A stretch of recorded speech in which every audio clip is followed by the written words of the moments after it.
everybody. We're getting ready. You're live in 3, 2, 1. Okay, good evening, ladies and gentlemen. Thank you all for watching this meeting of the Town Board of the Town of Carmel. This is our first meeting that we're having virtual. We're all at home. I'm at my office. Dominic's in the studio, and we're on the Zoom platform. So before we get started, as always, we have to have the Pledge of Allegiance to the flag to open up a public meeting. So I'm going to ask Councilman Lombardi to lead us in the pledge. Frank?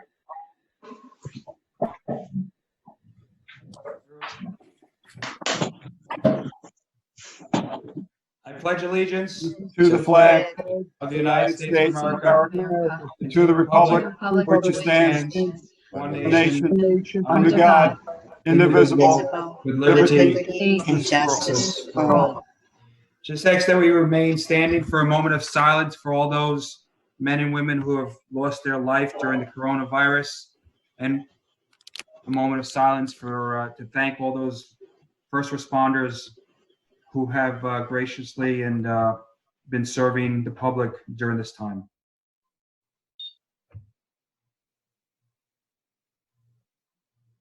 Thanks. Okay, thanks, Frank. Okay, once again, good evening, ladies and gentlemen. So this is going out live on Channel 24 Verizon or Channel 95 Comcast. And we're also going to, so it's live streamed out, but it's going to be replayed under a replay schedule, and it'll also be on the Town Board's website as well for you to review. All board members are present with us this evening, as is Ann Spofford, our town clerk. Ann, thank you. And Greg Fulchetti, our town legal counsel, is here with us as well. And we have our consultants here from the town of Carmel, Jimmy Gilchrist, Marianne Maxwell, Rich Franzetti, and we also have Steve Kunz, he's a lieutenant in the town of Carmel Police Department. And Ann Pasquarella, my administrative assistant, who I haven't seen in a couple of months. Hi, Ann. Supervisor. is here with us also. So tonight's meeting is the town board voting meeting, the first half of it. We have 5 resolutions to act on this evening, and then we're going to go right into our town board work session, which has 11 items that we will be discussing tonight as a board. So once again, we're coming to you from a Zoom platform virtually, and I hope everybody who is watching appreciates what the town board is doing, trying to continue to conduct town business and not being here at the town hall. It's unfortunate that we're all away from here right now, but we certainly understand why, and it's because of the coronavirus pandemic that we've all been dealing with now for, well over 2 months. So we'll continue to have our town board meetings going forward in this fashion until such time that it's safe to return to town hall and return to our regular town board meetings in the town board meeting room. All right, so we're going to get started with the town board voting meeting. As I said, there's 5 resolutions tonight, and the first resolution is going to be read by Councilman Shannell. So Councilman Shannell, would you please read resolution number 1? Resolved that the town board of the town of Carmel, acting as commissioners of the police department, hereby appoints police officer Brian Ford to the position of detective, effective April 21st, 2020, on a promotional probationary basis, subject to the provisions of civil service law and the civil service rules and regulations. I offer this resolution as read. Second. Okay, who seconded that, Susie? Frank and I. Okay, seconded by Councilman Lombardi and Councilwoman McDonough. Roll call vote, Ann? Councilman Shannell, Yes. Councilman Borelli, Yes. Councilman Lombardi, Aye. Councilwoman McDonough, Yes, with pleasure. Supervisor Schmidt. Yes, with pleasure also. Congratulations to Police Officer Ford on his promotion to, he's now Detective Ford. Congratulations and best of luck in that new role in the police department. Okay, so the next resolution, number 2, there is going to be one change to the resolution. it was requested today, I think most of you saw an email from Chief Kazari requesting that the effective date be changed from 5/7/20 to today's date, 5/6/20. So we just have to amend the resolution. Councilman Lombardi, you're going to be reading the resolution. Would you amend the date from May 7th start date to May 6th start date? So just change the resolution to May 6th as an effective date. Resolve the Town Board of Town of Carmel, acting as Commissioners of the Town of Carmel Police Department, hereby appoint Devon J. Sanborn to the position of Police Officer in the Town of Carmel Police Department, effective May 6, 2020, at an annual salary of $46,939 on a probationary basis, subject to provisions of civil service law and civil service rules and regulations. I offer the resolution as read. Second. Okay, seconded by Councilwoman McDonough. Roll call vote, Ann? Councilman Shano, Yes. Councilman Borelli, yes, Councilman Lombardi, Aye. Councilwoman McDonough, Yes. Supervisor Schmidt. Yes, with pleasure. Congratulations to Carmel, the newest Carmel police officer, Devon Sanborn. Welcome aboard and have a safe and really good career with the Town of Carmel PD. Tomorrow at 11 a.m., Lieutenant Kunz and Chief Kazari are going to be bringing Police Officer Sanborn up to my office where he will be officially sworn in. So he'll take the oath of office tomorrow at 11 a.m. All right, Steve? Bring him up at 11? Absolutely. Sounds good. Thank you. All right, thank you. Okay. So the next resolution this evening is a resolution making appointment to the Town of Carmel Board of Assessment Review. And I'm going to ask Councilman, who's up? Is that Lombard? Frank? Oh, you skipped Susie Frank just before. read you went out of sequence. Oh, I'm sorry, Susie. Okay. That's Susie, okay. would you read this resolution, Sue, number 3? I'm not there to kick you. Okay. Sure, hold on. Resolved that the Town Board of the Town of Carmel hereby appoints Ellen Dolberger to the Town of Carmel Board of Assessment Review for a term commencing immediately and expiring September 30th, 2024. I offer this resolution as read. Second. second, Okay, seconded by Councilman Lombardi. Roll call vote? Councilman Shano, Yes. Councilman Borelli, yes, Councilman Lombardi, Aye. Councilwoman McDonough, Yes. Supervisor Schmidt. Yes, motion carried. Thank you. Okay, next resolution, number 4, is a resolution accepting a proposal for surveying services. Councilman Borelli, would you read number 4, please?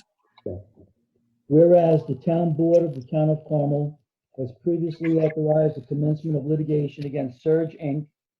in connection with the acquisition of Travelway known and designated as Odessa Court in the Sheer Hill Estates Realty subdivision.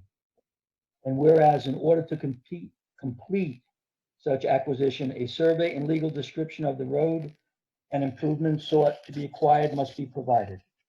Now therefore be it resolved that the town board of the town of Carmel hereby accepts the proposal of Link Land Surveyors, Mahopac, New York, for the provision of the described surveying services at a cost not to exceed $4,850 in accordance with the proposal dated February 28, 2020. I offer the resolution as read. Second. Okay, seconded by Councilwoman McDonough. Roll call vote? Councilman Shano, Yes. Councilman Borelli, Yes, Councilman Lombardi, Aye. Councilwoman McDonough, Yes. Supervisor Schmidt. Yes, motion carried. Okay, next resolution, number 5. This is the final resolution for the voting meeting this evening. It's a resolution awarding bids to Lake Tea Kettle Park District and the Lake Cassie Park District Dam Rehabilitation Projects and its contract C-261. Councilman Shannell, would you read resolution number 5, please? Yes. Whereas the town board of the town of Carmel has previously authorized advertisement for the solicitation of bids for the dam rehabilitation projects required under the mandate of New York State Department of Environmental Conservation for both Lake Tea Kettle Park District and Lake Cassie Park District, contract C-261. And whereas such bids were received and opened on February 3rd, 2020, and now therefore be it resolved that the town board of the town of Carmel, acting as the commissioners of Lake Tea Kettle Park District, hereby awards said contract for Upper and Lower Tea Kettle Dam rehabilitation to Land Vscape Inc., DBA Nikki Diggs Excavation, Katona, New York. The low responsible bidder meeting specifications, New York, a cost not to exceed $47,219.50 for Lower Tea Kettle Dam and $68,164 for Upper Tea Kettle Dam.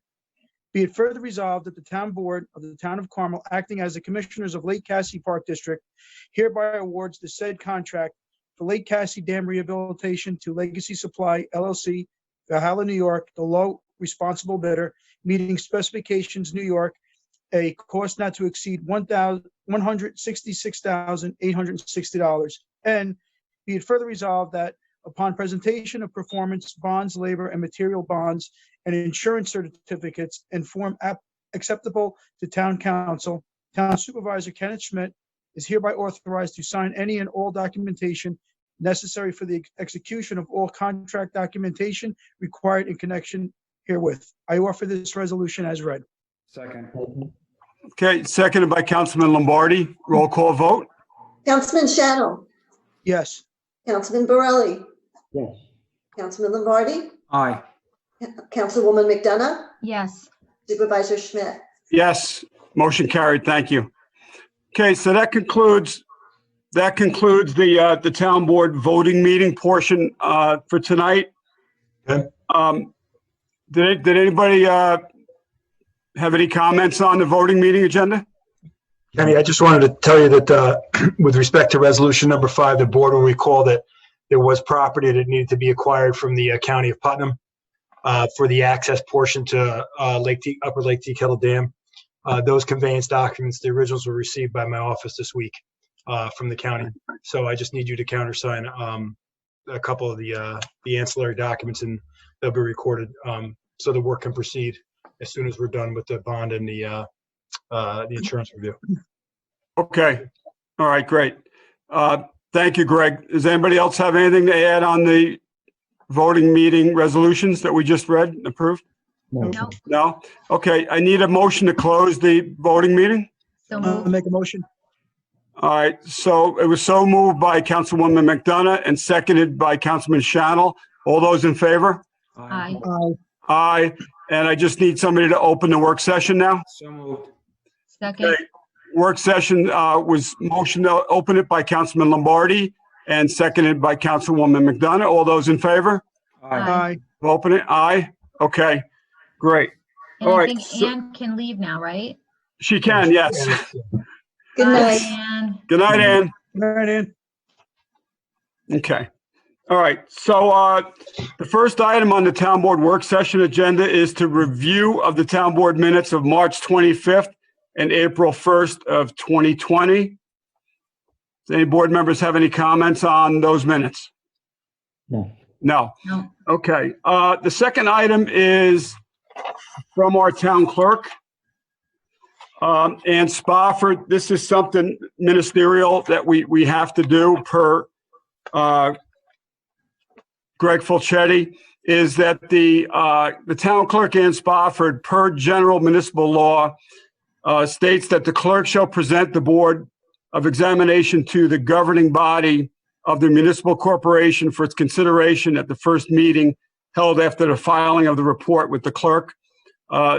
So she is forwarding a copy of the audit, the New York State Comptroller's audit report that was prepared and issued by the OSC for the town of Carmel in connection with tonight's town board meeting. So she's officially filing it, and we're recording it as being filed by the town clerk. This was the audit that the Office of the State Comptroller conducted, and that we have a report on it that we have to respond to. And Mary Ann, I know you're working on that. And Greg, you're going to be reviewing that also? Right. We have a 90-day window to provide what's known as a corrective action plan to the Office of the State Comptroller. And it largely revolves around some ambiguities in our current procurement policy and clarifying those with respect to certain items of purchasing professional services, whether you want RFPs or there's exemptions. And just to answer in a few of the comments that the OSC had in the report. But Ann Spofford, as the clerk, was statutorily bound to distribute the report, much like she does the budget. Every year, Right. she has to distribute that report at the first meeting after its receipt. And we got it at the end of March and early April, and we hadn't had a meeting because of the circumstances. So this is really the first time the board's together. So I think she emailed it to everybody, and now everybody's got it, and we can discuss it. And Mary Ann and I and the board can talk about the corrective action plan in future meetings. That Okay. was for 2018 audit, correct? Correct. Yeah. Yep, 2018. Correct. Okay, does anybody have any questions with respect to the audit and the formal receiving of it? No. No? Okay. All right, so the first item on the agenda tonight, item number 1, Police Chief Mike Kazari and Lieutenant Steve Kunz, consider request to authorize purchase of body armor equipment. Lieutenant Kunz, do you want to pick it up from here? Sure. So we're looking to purchase somewhere between 15 and 22 pieces of soft body armor for the officers. For what we budgeted for 30,000 in the beginning of the year, so I don't think it'll be that much. But if we'd like to make that purchase, it'll probably be in the area somewhere around 22 to 25, I think. And I also, just so you're aware, put in for I applied for a grant to get funds back for vests that we've purchased for officers that we've hired in the past 6 months, and the potential purchase of these vests as well. It would be up to half. It would cover up to half of the cost. Up to. Doesn't necessarily mean you're going to get the half, but. And we'd be purchasing them from Rescue Stuff, which is our uniform provider. They are the authorized dealer of survival armor, which is the type of vest we're looking to get, which is out on state bid. Survival Armor has state bid for their model vest. Okay. All right, Steve. So the vests are going to come with the inserts. So that the inserts, it's going to come, as a complete vest. So the body armor plus the sleeve, the outside covering will be Correct. with that. That's Correct. Yep. part of the cost is included in this. Yes. Okay. All right. And Steve, I also saw that you were getting female ones as well. So Well, yeah, They'll we fit have the two properly. female officers, so that they just have they're fitted differently. They're the same price, but it's a different Yeah. model number because of the because of the fit. to So, fit. Perfect. Thank you. All right, Stephen, I'm glad to hear that you're attempting to seek some grant funding to cover the cost of this. Have you worked with our new grant writer yet that we brought on board a couple of months ago, Dave from Millennium? we have spoken. We had a conference call, myself, the chief, and Councilman Shannell with him, and discussed a couple things on things we'd like to do and look into and stuff. It was a productive call. Okay, if you need his assistance at all with writing the grants and preparing them, that's why we hired them, that company, to help us with that. So whatever you need from them with respect to the applications, don't hesitate to reach out to them. Absolutely. And they'll help you with that. All right. Yep. That goes for any grant funding really that you become aware of, that you think that the department might be eligible for. Right. Thank you. Contact them and they'll walk you through it and they'll help you prepare them and get them who it needs to be sent out to. Will do. They've been very successful with other municipalities that have used them, and we're hoping that they're going to be as successful here in Carmel, with obtaining funding for us. So thank you. All right. Does the board have any further questions on this item with the lieutenant? No, And Steve, he doesn't have to stay, does he? Steve? No. No, that's it. Steve, you just have the one item, correct? Yep. Believe so. All right. You could sign off then if you'd like. All right. Thanks. Everybody have a good Bye, night. Steve. Bye, Be Lieutenant. safe. All right. Good night, Steve. Night. Bye. Okay, the next two are with Jimmy Gilchrist, our Recreation and Parks Director. So 2 is to request to declare an old vehicle obsolete and authorize disposal of it. You want to just handle that quick, Jim? Sure. This is our 2004 Focus. It had the rear end started rusting on it. We noticed that about a year or so ago. So that car was removed from our fleet, replaced it with a Ford Expedition from the police department. So I'm seeking authorization to have that car removed from the town fleet.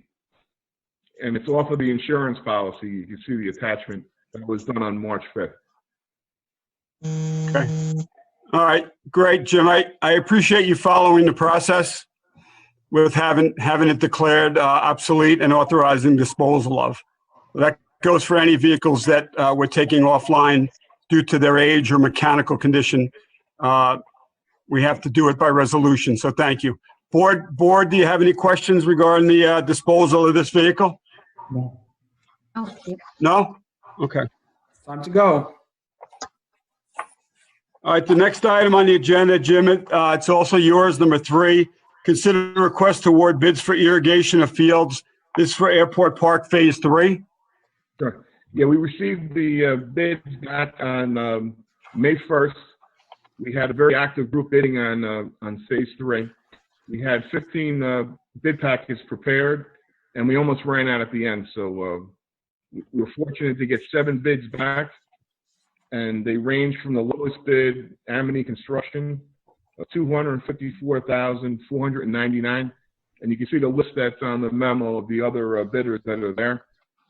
Inside Engineering thoroughly vetted this company, went over the time frame, went over previous jobs they've done, and they feel very confident that this company will be able to handle this in the time frame that we set forward, and recommend hiring Amity Construction to do this job. Okay. And, what that job entails would be the irrigation line from well number 7 to the airport park, 3-phase power from a utility pole in the golf course down to the well number 7, and then also a service line from water tank area at the airport park down to where the proposed building's going to go. That'll be the service for the building and the park, and also a water line connection from Water District 14 down to the building. That's all part of this Phase 3 project. It's the utilities contract. Okay. All right. Jim, I did a little vetting out myself with this company because I never heard of them, to be honest with you. So the research I did and the vetting I did, they seem to be a very reputable company, contracting company, and they used towns and villages up in Dutchess County seem to use them quite often, and they do a lot of work, infrastructure, water, sewer, drainage work up in Dutchess. So they are a big company, and they're very reputable, based on the research I did. And then I had a discussion earlier this week with Mary Ann Maxwell going over funding, and we have adequate funds to do this project. We have a balance from Phase 1 to Phase 2, and then we'll be transferring money from the park capital line, which is in the operating budget, where we put $50,000 a year into that line. We will be transferring some funds to cover this expense and also to cover the septic bid that'll be going out later this year. The septic fields and the pump tank and all that. That'll be done later after the building's built. Okay. Jimmy, when are they going to start? When are they projected to start this work? What we did is Greg asked me to insert a longer time frame for the bids to be open. So we have 180 days to sign the contracts to get this out to the contractor. But as soon as we have contracts between the contractor and the town, it's a 45-day window period to get this job complete. Insight basically looked at this job and said if it was started and completed, it could be done over about a 2-week time frame with perfect weather and no interruptions. But that's something that, you want to give them time, because you might have a week of rain, but there might be some other obstacles that they run into, maybe some rock that has to be hammered. So that's why we have the 45 days.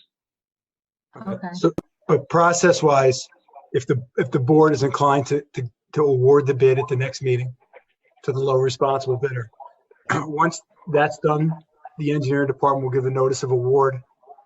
That bidder will submit its performance bonds, its labor material bonds, and insurance for review.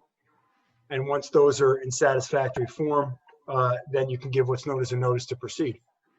And then I'm guessing it's largely going to be dictated by the weather after the notice to proceed, and whatever construction limitations are still in place at that point on the New York pause requirements. Okay, thank you. All right, thanks, Greg. Thanks, Greg. Excuse me, I'm sorry. Just so you know, in the budget revisions at the end of May, I'll be transferring, as Jim said, money from the park capital fund. I think, Jim, we said 170,000 is going to go into the airport capital fund, right? Yes, and then 50,000 would go to the equipment line. Okay, yeah. So just so the board is aware, I'm going to include that in the budget revisions probably at the end of May. All right, and Mary Ann, can you just also send us all out what's left in the budget, the capital improvement for the fields and all? For the airport? Yes. Yes, I actually have a spreadsheet that Donna Esteves has been tracking.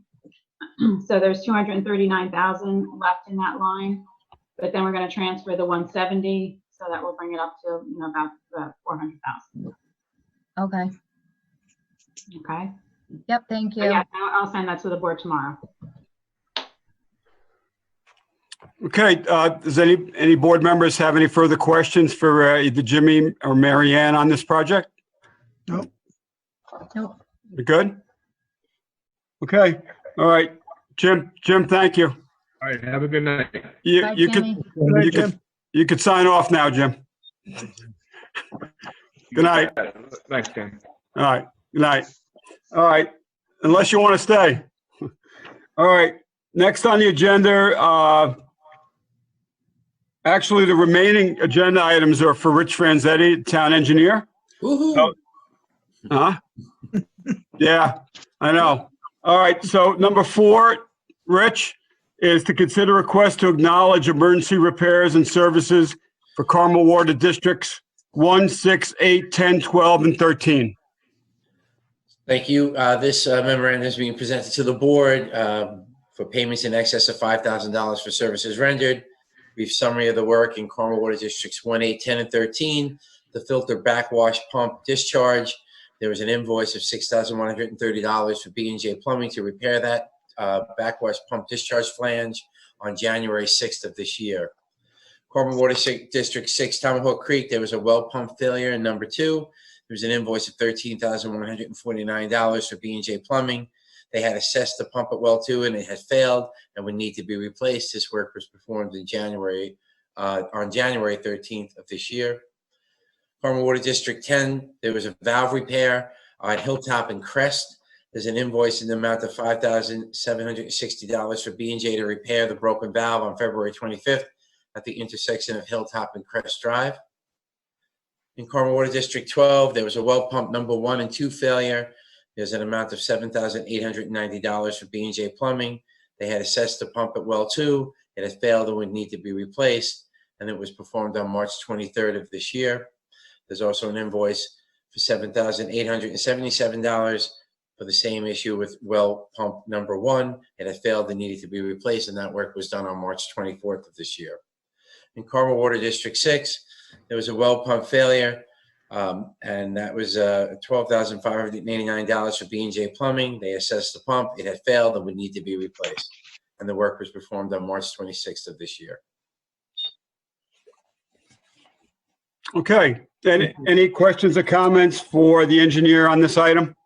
Yeah, Rich, just real quick, I noticed like a bunch of the pumps and the motors went, and they're expensive.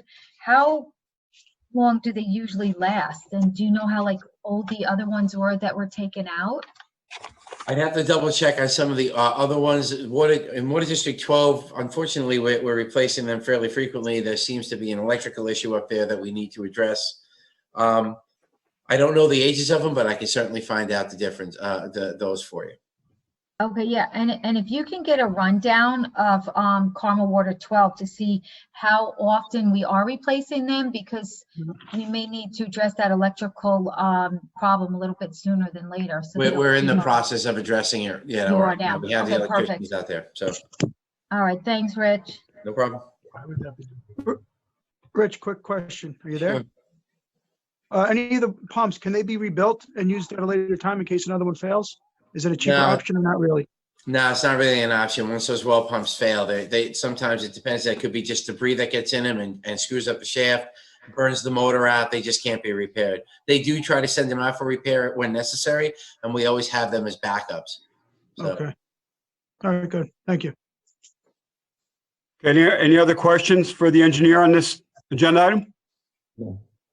Okay, we're going to go on to agenda item number 5, and that's consider request to acknowledge emergency repairs and services for various town of Carmel water and sewer districts. Rich? So I do apologize for the repeat. This first memo that I given you was from the original meeting and that we were supposed to have. This was the one we were going to have this month. So that's why it's more of the same, but just different projects. So again, these are payments in excess of $5,000 that work that has been performed for services rendered. Carmel Water Districts 1, 8, 10, and 13, which is the plant. There was a leaking saturated air tank pump. On February 13th, B&J let us know that there was a saturated air tank pump that failed. This pump controls 95% of the valves and operations of the water treatment plant. It is a dissolved air flotation plant. There's an invoice of $8,571.40 for B&J to replace the filter, both filter 1 and 2 SAT pumps, which were 2 horsepower vertical transfer pumps. And this work was performed on February 20th. Carmel Water District 3, water main repair on Brook Road.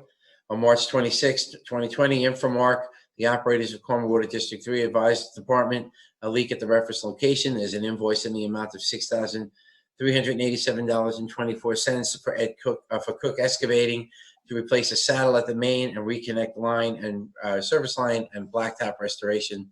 This work was performed on March 26th of this year. Carmel Water District 4, there was a galvanized pipe leak on 9 Summit Drive on April 14th. B&J Plummer, the operator of Carmel Water District 4, had alerted the department of a leak at that reference location. There's an invoice in the amount of $6,021.96 for Cook Excavating to replace a galvanized main and replace one service line and restoration of the site. Carmel Water District 6, the Shell Valley Booster Station. There was a pump failure due to the storm.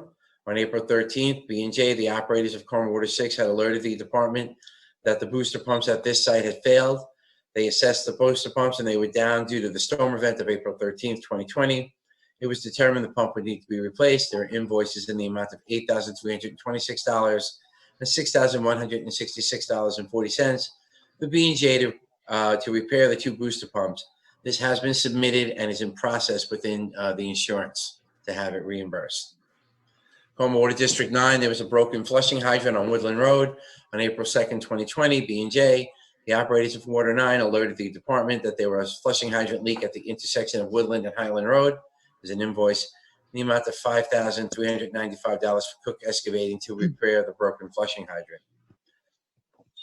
Carmel Water District 12, there were 2 line repairs, one at 47 Jennifer Lane and one at 231 Agor Lane. On March 27th, Infomark had alerted the department that there was a leak at the 47 Jennifer Lane. There's an invoice for $5,627.24 for Cook Excavating to replace the saddle and the main to the curb valve and connect the existing service line. And on March 27th, also, Infomark alerted us that there was a leak at 231 Agor Lane. There's an invoice in the amount of $5,577.24 for Cook to do the work. This work was performed not on April 10th. It was performed on April 10th. I do apologize. Carmel Sewer District 2, sewer bypass valve on Old Route 6. On March 2nd, 2020, Infomark, the operators of Carmel Sewer District 2, had alerted the engineering department that during valve exercising operations, there were 3 valve clusters that allows the sewage treatment plant microfiltration units to be bypassed in the event of an emergency, to be bypassed in the event of a microfiltration unit failure, and these were not functioning. The work was deemed an emergency, as if needed, the system cannot be placed into bypass mode in the event of an emergency. If that were the case, it would cause potential compliance issues, which would cause the town of Carmel to be in violation of the state pollution discharge permit. There's an invoice in the amount of $19,765.30 for Cook Excavating to replace three gearboxes on 3 valves, and this work was performed on March 20th, 2020. Carmel Sewer District 4 sewer manhole repair on 334 Center Road and 238 Maple Road. We had received complaints regarding sinking manholes at the reference locations. Infomark, the operators of Carmel Sewer District 4, had inspected the manholes and determined that the manhole riser rings would not correct the problems at these locations and would need to be excavated and raised to the grade. There's an invoice in the amount of $7,268.80 for Cook Excavating to repair and restore the sewer manholes. The work was performed on April 1st and April 3rd, 2020. Carmel Sewer District 5 sewer manhole repair on Carey Street. There's an invoice for $5,449.60 for Cook Excavating to repair and restore sewer manholes. The work was performed on April 17th. It was made in response to a New York State DEC NOV, which was issued on April 2nd of this year. I said a mouthful there. Okay, Rich, I just have a couple of quick questions. On page 2, the line repair on 47 Jennifer Lane. Okay. It indicates, so it was on March 27th to replace the saddle on the main to the curb valve and to connect the existing service line. And then is it on the same date there was an issue on Agor Lane in the same water district? No, I need to double check those dates. It might be in the back there, the backup too. So. All right. Is it just I'll double coincidental? check the dates. All right.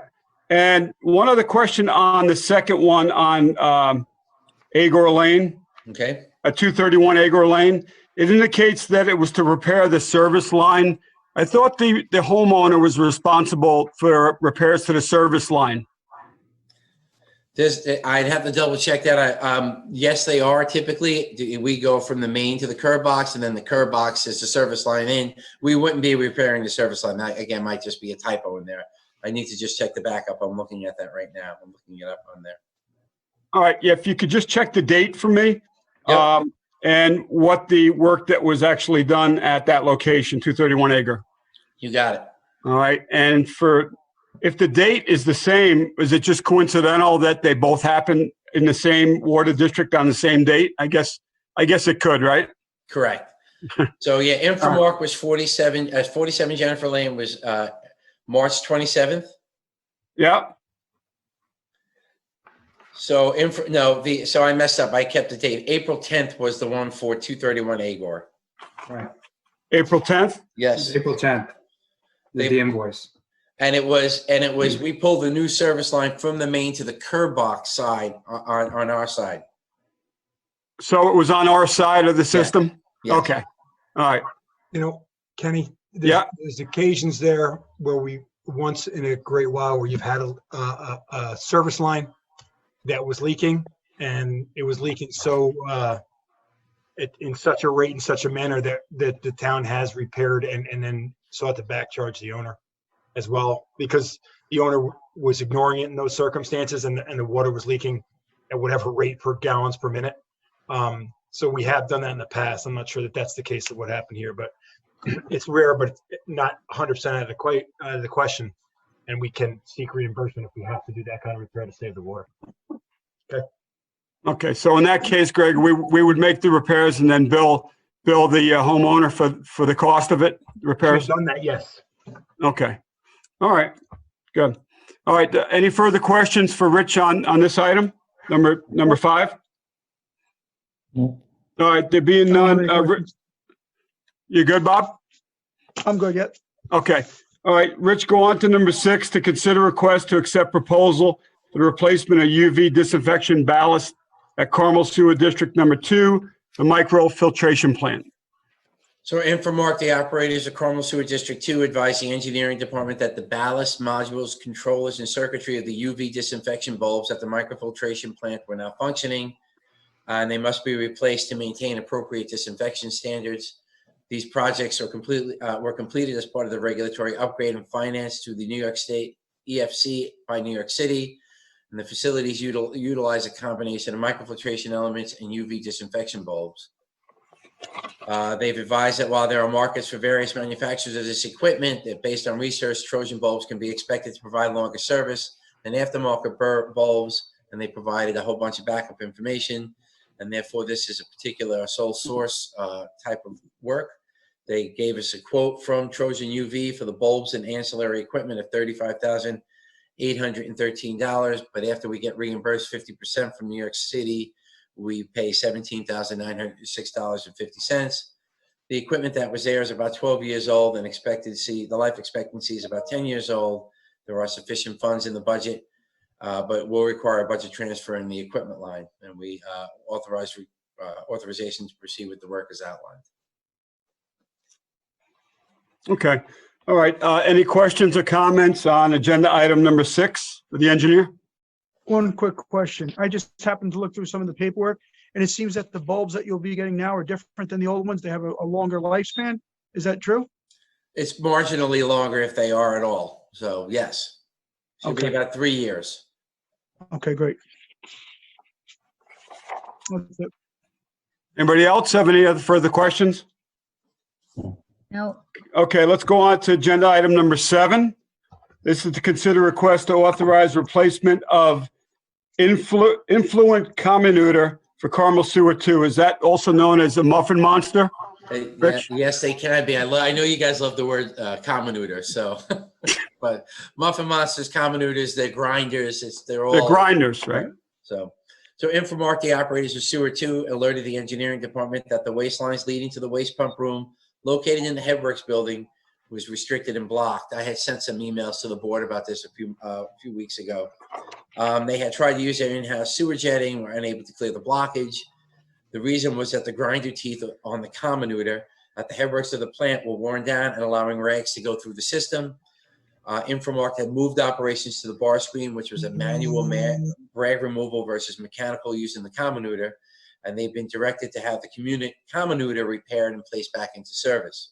They indicated the replacement equipment is sole source and obtained a quote from GP Jaeger at $29,488.40.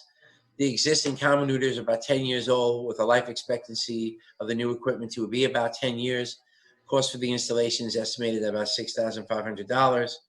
The equipment prevents the influent pumps from being clogged, and failure to repair could cause potential compliance issues, which would cause the town of Carmel to be in violation of the Speedies permit.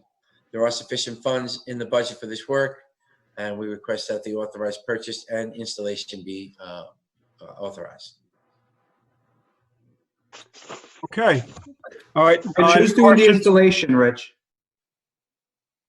The installation, I think, is being done by, it's going to be Infomark, I believe. I'm trying to find that piece of paper here that tells me that.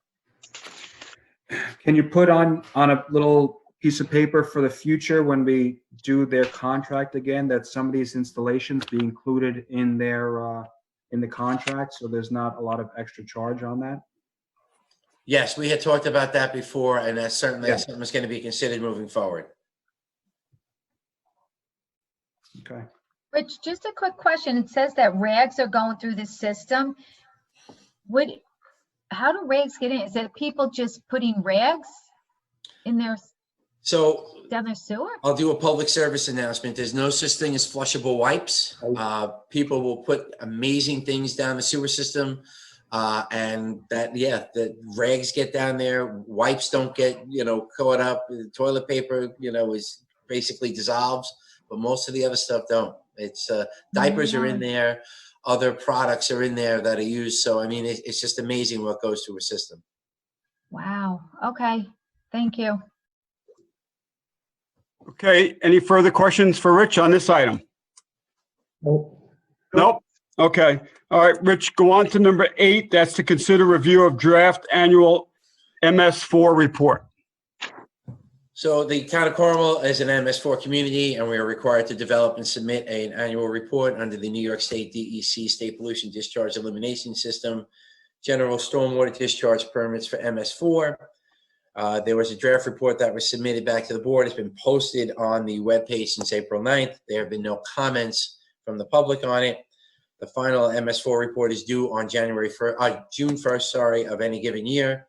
Given the voting schedule in May, we had respectfully asked that this be done way back when, but now I'm asking also that we go from the draft, which was there, to the final and be able to post it up on June 1st and submit it to the state accordingly. All right, any questions for the engineer on the annual MS4 report? This is something we do annually. So it's this time of year that we have to file the report. Everybody good with that? Yeah. Okay. All right, next, Rich, number 9. This is to consider request to authorize additional services for the Lake Cassie and Tea Kettle Lake Dam Rehabilitation Project.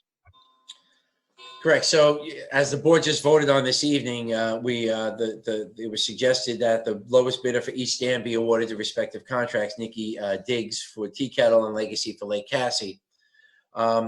These bids were opened on February 3rd, 2020, and the bid specification is to remain open 90 days after the opening of the bids. In this case, the date was May 3rd. 60-day extension was requested from the contractors. 3 of the lowest bidders had agreed to the extension. So the fact that you voted on tonight's with Nikki Diggs and Legacy, it was actually past the contract time, but they had agreed to extend their contract pricing for another 60 days. As it was discussed during the public hearing, there will be a need for additional services from the consulting engineer Weston and Sampson to address the construction, administration, and management of the 2 contractors and address the New York State DE requirement to perform an emergent survey regarding the northern long-eared bat and tree removal. At the direction of the engineering department, Weston and Sampson was requested to provide costs for the services, and a copy is provided in your backup. The table that's on in front of you shows the construction oversight nothing's being changed with contract plans or bid assistance, but construction oversight is being increased by $1,700. This is for Lake Cassie. $800 for permitting, and for the bat emergence survey performed by a subcontractor at $4,300 for the total amendment of $6,800 for Lake Cassie. Similarly, for the Upper Tea Kettle, construction oversight at $2,000, permitting at $800, and bat emergence at $3,400 for an increase of $6,200. And then for Tea Kettle, construction oversight of $1,400, permitting at $800, and bat emergence at $2,200 for a total of $4,400. So the summary, of course, for each district, if the board awards the projects to the 2 contractors, Lake Cassie's district will decrease by $16,590. But because the consulting engineer has additional costs for CA and the contractors and northern long-eared bat and tree removal, there would be an increase in that of $1,700 for just the CA. The overall savings, therefore, for Lake Cassie is $14,980, and there's an increase in CA, as noted, $3,400 for the Tea Kettles, $2,000 for upper, and $1,400 for the lower Tea Kettle. Both districts will have an increase due to New York State DEC regulations, as listed in the following table. Cassie at $5,100, Upper Tea Kettle at $4,200, and Tea Kettle at $3,000. The reason why that these bat surveys are needed, it was anticipated that the selected contractor would be performing all the work outlined within the bid documents, working sequentially until each dam was under completion.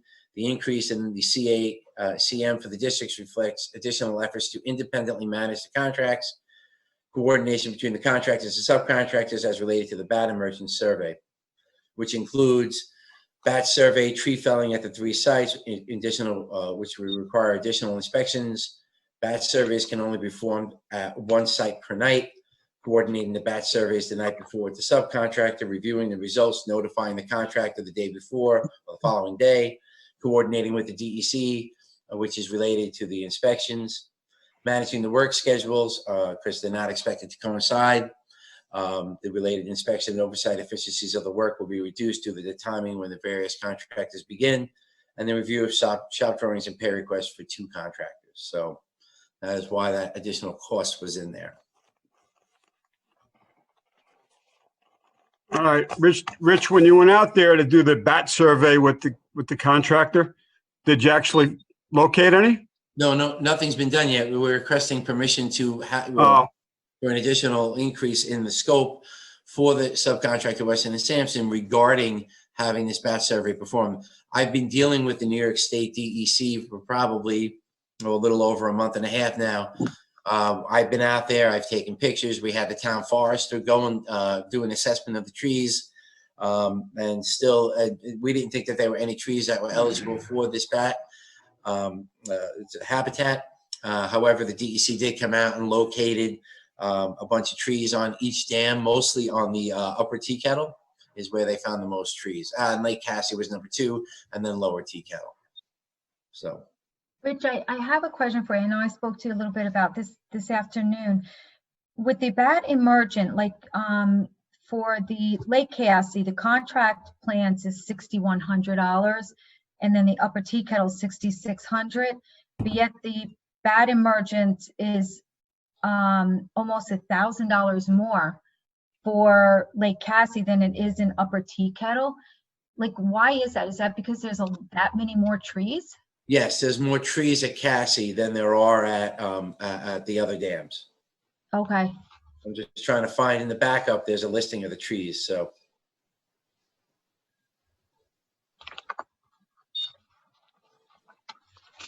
But it has to do with the number of trees and the number of nights you have to be there and how the work is going to be done, so. Okay. Perfect. Thank you. hey, Rich? Yes, sir. Yeah, just a quick question. Over at Lake Cassie, so when we're talking about the dam and the trees that are going to be removed and the vegetation from the earthen dam, so we're talking about on the south side of Lake Cassie Road. So the road, Lake Cassie Road runs between, or actually runs across the dam, correct? Am I right? Correct. And so all the vegetation and trees, or most of them, are on the south side of Lake Cassie Road that run adjacent to the bike path, to the walking path. Right. So that area, the full length of Lake Cassie, from where the lake begins on the west side to the lake ends on the east side, that's where these trees and vegetations are going to be removed from? Correct. Am I correct? Yes. Yes. Okay. Plus all the underlying growth, all the weeds that are there, all the reeds and everything else. So that's going to be all cleaned up from the full length, what would be the full length of the lake on the Lake Cassie Road end side, which would be the south side, south and north side, I guess, right? Correct. But both sides will have it, yes. Okay. Okay. I just wanted you to clarify that, or, let the residents know that that's where most of the work is. So when we talk about a dam, some residents may think it's only on the water side, but it's not just on the water side. It's on the opposite side of Lake Cassie Road where the bike path is. Right. And as the DEC call it, it's the upstream embankment, which is the dam, which is the water side, and then the downstream embankment, which is the side that's in between the bike path. So there's an up and downstream embankments. Okay. All right. Does anybody else have any further questions for Rich on this agenda item? I just have one question, Rich, and maybe it's in this proposal. I didn't look through the whole thing, but are we going to be paying Weston and Sampson for the bat? And then they're gonna pay the subcontractor? Yes, they're working with Dykeman Wildlife. I guess they're the town's wildlife folks. Dykeman. The dog control officer. We don't have wildlife folks. Okay. So yeah, they'll be taking care of all that. Okay, I just want to make sure with the resolution that we have, we don't have to put the name of the subcontractor in the resolution, just Weston and Sampson. Okay. Oh, you won't need to. Thank you. Okay. Thanks, Marianne. Thanks, Rich. All right. We're going to go on to the next item then, unless anybody has any further questions. Number 10 This is to consider request to authorize additional bonding for contract 251. This is the Carmel Sewer District Number 1 main extension. Rich? So as the board is aware, the engineering department had received a request from the property owners at 534 and 540 Route 6, requesting connecting to Carmel Sewer District 1. These are the Milestones Family Realty and the Mayapack Animal Hospital. Bids for the project were let out on March 19th of this year and received on April 23rd. Specifications were provided to 14 potential bidders. 8 bids were received. There's a bid summary provided in the attached backup. Preliminary cost for the project and the cost for the 3 low bidders are summarized as follows. Jokin Development at $342,507.50, Amax at $384,613.20, Pepito Construction at $428,000, and the 2018 cost estimate was estimated at $170,000. The town board had previously approved bonding for this project in the amount of $170,000, and there are not sufficient funds for this work, so this work would need an increase in the bonding amount. A map plan and report based on the bid documents and submittals and public hearing will be required, as well as an authorized borrowing resolution. The ratepayers in Carmel Sewer District 1 would pay the debt service once this project is completed. We are recommending that a new bond be set at $461,535.84, which just increases. It provides a bonding counsel and contingency of 10%, and we're using the mid-range pricing from Amax only because in case the number one or the low bid cannot enter into a contract with the town. So we're recommending to go a little higher on the bonding just to make sure we cover it. We don't have to use that money. We just use what is being spent. Rich, I know we had spoken about this earlier today, but just help me understand how we had a cost estimate in 2018 of 170, and now maybe 2 years later, maybe a little bit less, maybe a little bit more. It's more than double. And $190,000. What was that? I'm familiar with this property too, Frank, since actually my partner and myself owned one of them for over 25 years. And we always said we're paying sewer taxes on it, but it's not connected to the sewer. Right. I'm just surprised it's being done now when we've asked several times over 25 years and it was never done. But the 170,000 number I thought was right about there. How it became double, I have no idea. And who gave the 170 estimate? So that was, I'm sorry about that, Mike. I didn't hear that last part. How did you arrive at the 170 estimate? So that estimate was done at the back end of 17 to mid 18 when we were first looking at the project, when the owners of the properties came to us. We based it on RS means, an increase from when we had some prior work done, when we did some other work, and we just increased it accordingly, the numbers that we had. It was done by the engineering department at the time. At the time, we thought they were good numbers. I just don't know why they're coming in high like this.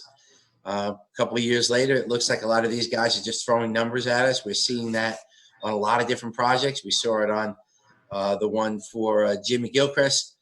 We saw some higher numbers there. We saw it on a couple of the other ones that we've seen come around. So good number back then. It took us a while to get to the finish line to have that here now. Right. So it looks like this project had been bonded for that amount, but I guess going back to 18, but why wasn't it bid out at that time, and why wasn't it done for, maybe could have been done closer to that 170, you think? It wasn't done because there were a couple of things going on. So at the time we were negotiating and working with the DEP to connect into their sewer plant, and there was discussion to hold off on letting this bid out because we were hopefully going to be closer to the finish line with the DEP, and then make it the bigger project to go up Route 6 and then connect them in at that point in time. So why pay for a little piece when you have to go for the bigger piece? When you have the bigger piece you can go for. That is not what happened, or it's hopefully going to happen in the near future, but it's not happening in the immediate near future. The other piece of that puzzle is we had the DOT, the gentleman who was working on the projects had passed away while we were doing our permitting, and kind of threw the DOT into a state of disarray because nobody knew where that was. And So it took a while to get permitting from the DOT, or at least approvals from them. I mean, I see that, you have 8 bids, and obviously, so you have a pretty good sample size, and obviously this is the lowest bidder at 342, but it just seems very, very, I mean, is it that people have too much work right now? They don't want to do it? Can we wait for another 6 months? You think the price would go less? I mean, it just seems very, very high to me that it's such an increase. That's all. I see 3 bids. You say 8? Well, 8 came in, Mike. I only presented the low 3. So the bids range from 342 to 516. Okay. So thank it you. was 342, 384. It's in the backup. You can find it. 428, Okay. 436, then 447, then 453, then 498, and then 516. And I was thinking similar to you, do we reject these and go out at a later time to hopefully get back down to closer to 200? I don't know. Susie, I tend to agree with you, but you run the risk if you reject these and rebid it in 6 months, that 342 number could be 400. You may not get a better number, because costs are going to go up. And I think what happened was this project was discussed and approved in August of 2018. Yeah. So if we bid this out back in 2018, we may have gotten that 170, 180 number. But, 2 years later, there's escalating costs, and these contractors, they're not going to lower their prices. They're only increasing them. And I just think if we hold off, we're going to run into a problem. Yeah, it would be a gamble. I agree. I just wanted to throw it out there because it is a lot. And some, No, Would have been a lot cheaper 15 years ago when I asked to be tired and but nobody here was here. So Susie, I do agree with your thought process. Yeah. And yours and Frank's, you're right on the money with your thought process. It's just, do we take that chance, reject these, and then go out in 6 months from now, and you're not going to get that low number that we have? Could be they could all be higher, the numbers. So No, I don't know. hear ya. What was that, Marianne? The only thing that's in our favor now, well, not the only thing, is that the bonding costs will be lower. No, I agree that the interest rate is, next to nothing for us. So, Perhaps we can check in with Dave Jenkins with the grant writer. Maybe there's some type of federal funding for sewer projects that we'd be able to obtain. Rich, didn't you send that to him this afternoon? Yeah, I think I sent that information off to Jenkins today with regards to this specific project. Right. Okay, great.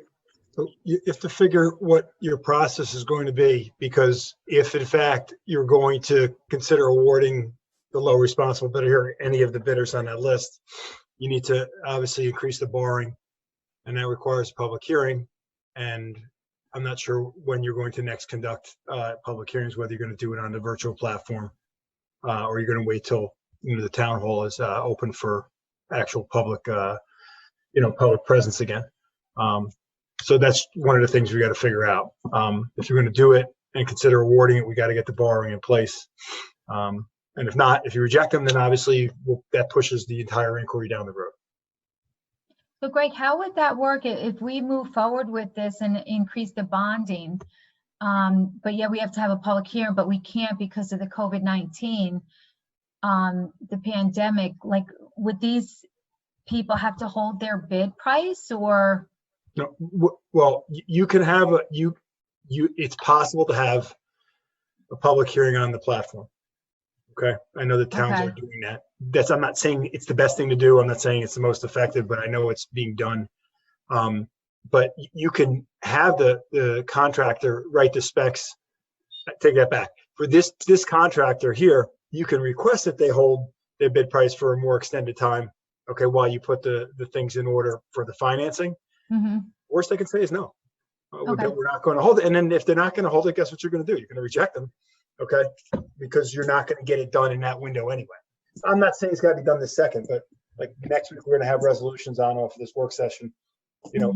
Should we reach out to bond counsel? Or are we holding off till we so we think about it a little more. That's all. Okay, thank you. So does the board want me to reach out to bond counsel, or should we hold off a little bit? On the increase in funding, increase in bonding?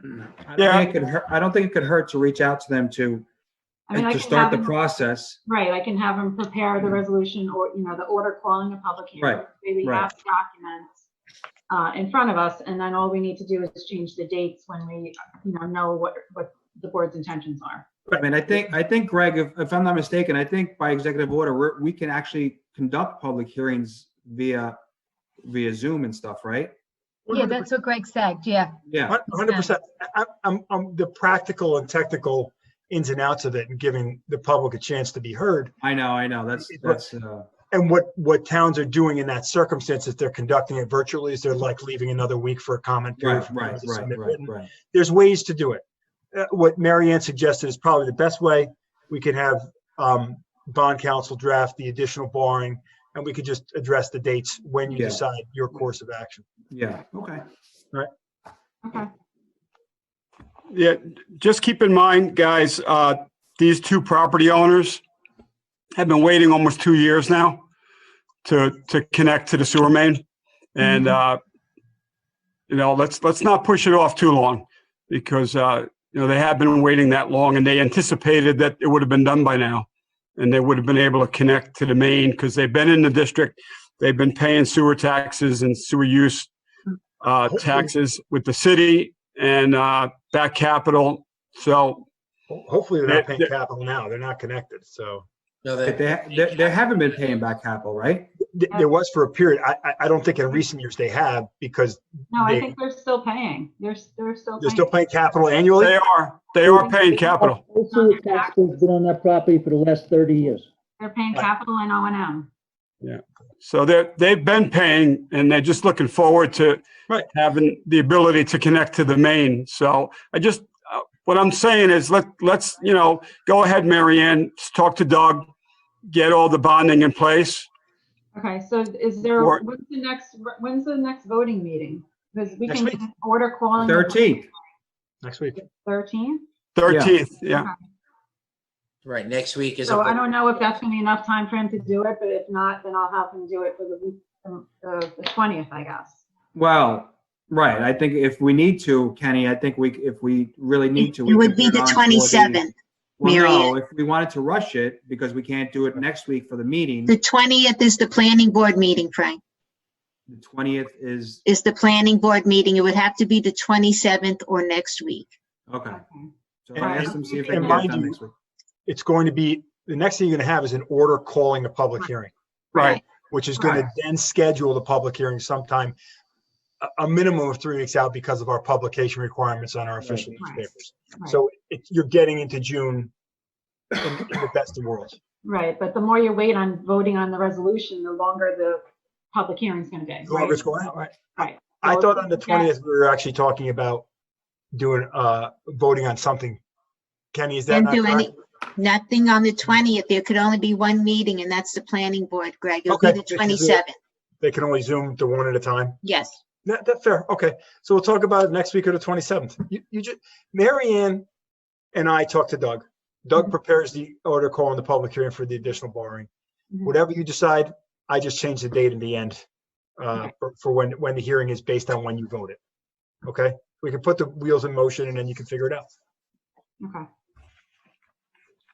Okay, I'll contact Douglas tomorrow then. All right, Mary Ann. Okay. Thank you. Hey, Rich, do you know off the top of your head how many sewer District 1 users there are? I do not know that off the top of my head, but I can find that out for you. 315. I think about 315, Ken. Okay, 315. 315? Yeah, I actually calculated the increase in the debt. The original bond of 170,000 was estimated at $115 a year, annual debt service. With the increase, it's 200 more, so it's 314, and that's a 5-year bond. So if we went a 10-year bond, it would go from $63 a year to $170. And that's, Mary Ann, that's per parcel, right? Per Correct. parcel. So Per of the 315 users, right? Yeah, now that's based on their, their unit value. So obviously, Yeah. if it's a bigger piece of property, they're going to pay more. That's the average. Okay. 14 over 5 years. Originally, when this was 170,000, I figured we would just bond it for 5 years, but I don't know, 314 might be too much, for certain taxpayers, so we may want to consider doing it for a 10-year bond. How much was the 10-year, Marianne? 170, an average of 170. Okay. 10-year. Mike, what'd you say, 10-year? 10 years. I mean, we're going to be 10 going years. into some bad times now. And we 15 only have too. 315 people picking it up. 10-year. Yeah, I agree. Okay. All right. All right, Marianne, so you'll take care of following that up Yeah, tomorrow, or I'm sorry, Friday with Doug? yeah, I can contact them tomorrow. Okay. Thank you. All right. Does anybody else have any further questions? No. All right. All right, Rich, go on to the final agenda item then, please. So the final agenda item, you may see that there are two other people who are there. There's Jeff Boudreau and Joe Zongel. I guess they just connected in right now. They're, well, at least, all right, they're with Weston and Sampson. They have been hired by the town to do the rehabilitation of the water storage tanks in the various Carmel water districts, which are 2, 3, 8, 9, and 14. There's been a summary basis design report. I've tried to forward some of this information out to the board. Some of it's been provided as backup. There are some decisions that need to be made moving forward, and particularly in water districts 2 and 14. And it will require some additional bonding for this work, but I'll let these guys go into their presentation. Jeff and Joe, you're on, and I'm putting myself on mute. Great, thanks, Rich. Thanks for the lead in. I'm Joe Zongel with Weston and Sampson. If you can give me just a moment, I've got a brief presentation that I'd like to present to you guys.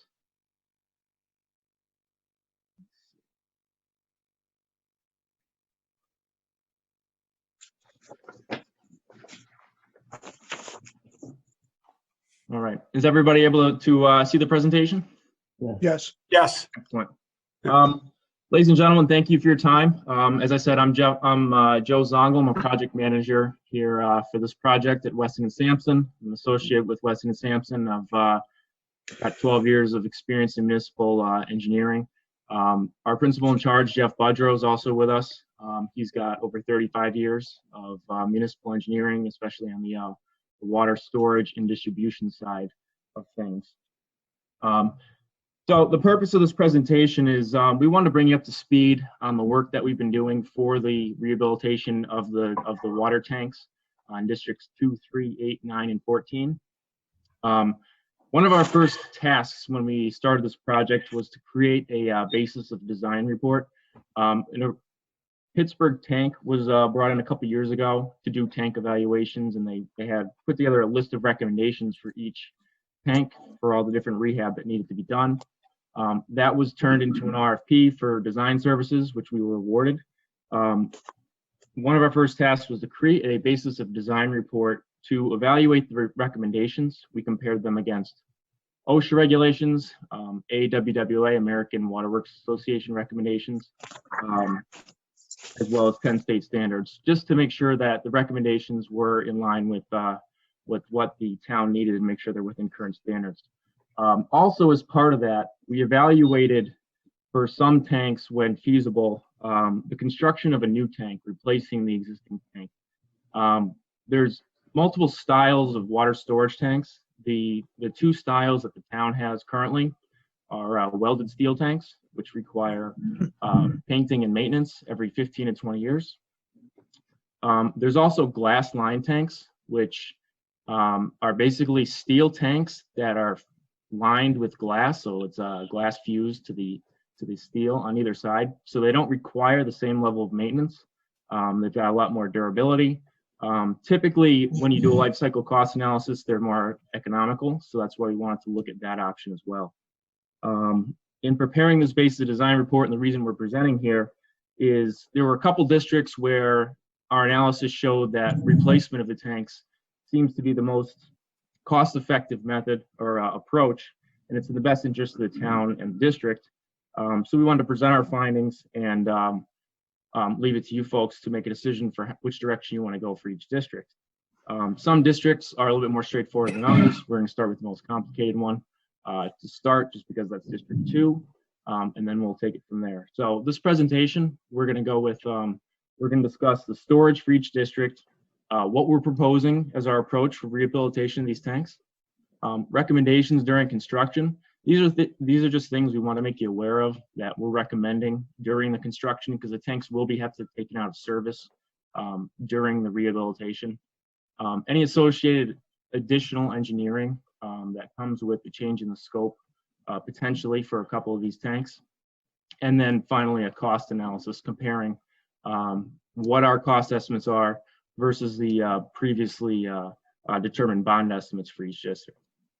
With that, I'll let Jeff say a little introduction for himself. Jeff? Thanks, Joe. Nice presentation of the outline. I'm Jeff Budrow. I wanted to just kind of frame the rest of Joe's presentation here, because you're going to notice that there's a bit of a theme when it comes to water storage. Each of these water districts is comprised of a source of supply. In some cases, it's groundwater that comes out of wells. In some cases, it's a surface supply that's treated. All of the water supplies, on the average, have ample supply to provide lots of water during average usage. Where you see that you need storage is to meet daily peaks, and sometimes they're seasonal peaks during lawn watering. Sometimes they're daily peaks, morning and afternoon, when there's a lot of water. Sometimes they're for fire protection. And what you're going to see is the theme as Joe goes through is there's really three different kinds of water districts that you have. There's a water district where we need to either replace or work on a tank, but we can leave, in the case where we're replacing a tank, we can leave the old tank in service. There are some districts where we can't take the tank out of service, so that gives us a lot of difficulty, because when we can't take the tank out of service, but we need to do work on it, we have to provide temporary water, and temporary water, to meet all of the things that I've just described, is very expensive. So we're trying to avoid that. And in some cases, we're able to build a new tank next to an old tank and leave the old one in service while we build a new tank. So Joe's going to show a variety of things here, but the theme is going to be constant. And keep in mind that these districts come in different kinds. And when we get to Water District 2, you're going to see that where the tanks are located, they're located strategically within populated areas, so that there's an abundance of water out in the area where water tends to get used, and it can be made up for nicely by the water supply, which also is centrally located. When we take one of those tanks out of service, we either have to provide a backup supply, which, as I said previously, is expensive, or we have to try and get water out of the other tanks and into another part of the district, which is somewhat compromised by an old water system that doesn't have a great deal of hydraulic capacity. So just keep that in mind. I wanted to sort of paint the thematic picture here, and Joe's going to go on with the rest of the presentation. Great, thanks, Jeff.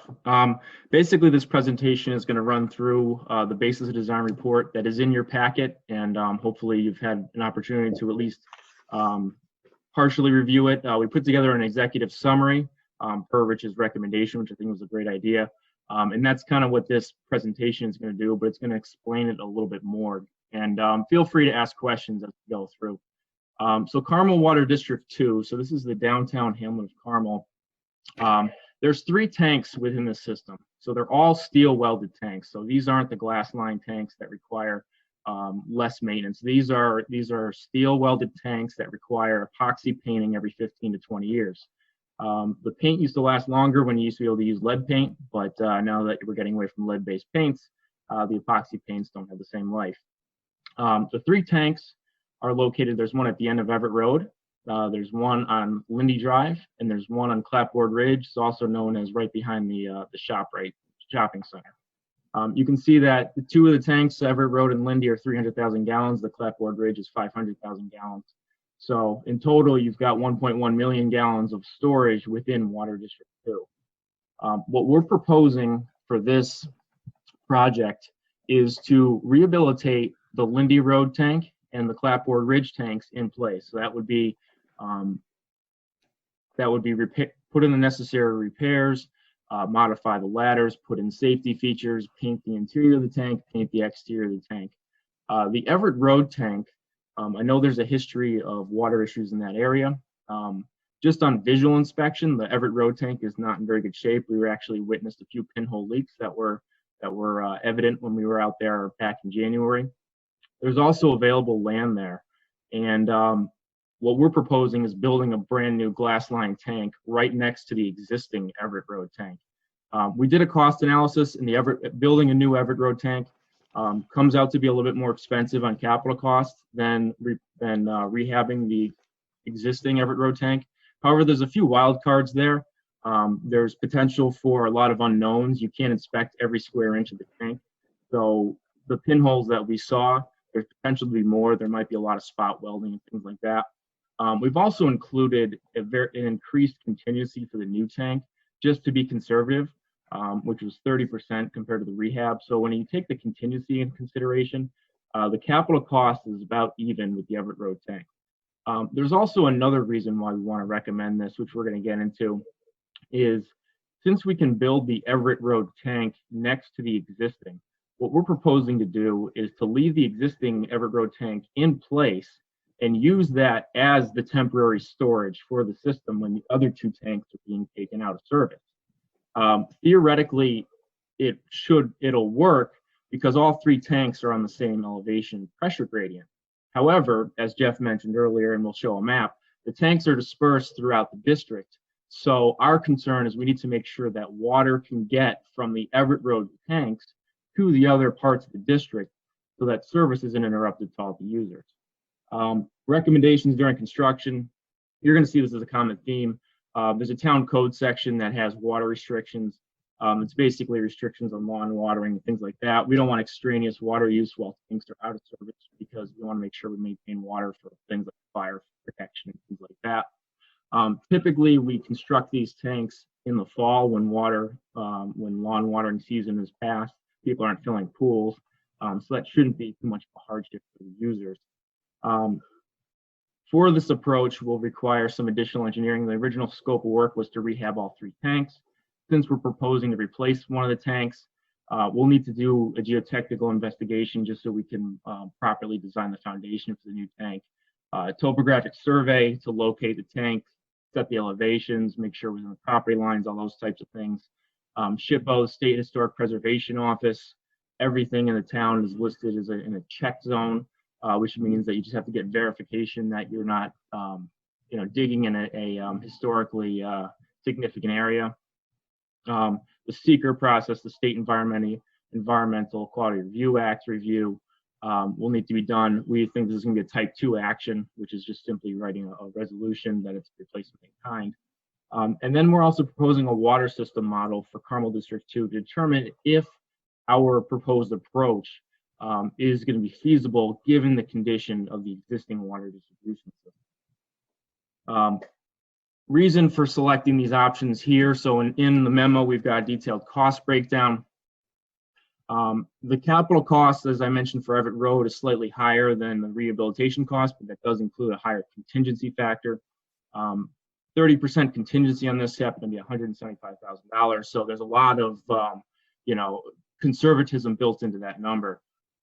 You'll notice that the other two, the rehab in place numbers, are more cost effective. However, the maintenance costs over a 50-year lifespan is significantly more because there's more work that needs to be done more often rather than the glass line tanks. This is the reason why that we've chosen the Everett Road tank to be replaced. So the Everett Road tank replacement cost is around $185,000 more than rehab. As I mentioned, included the contingency.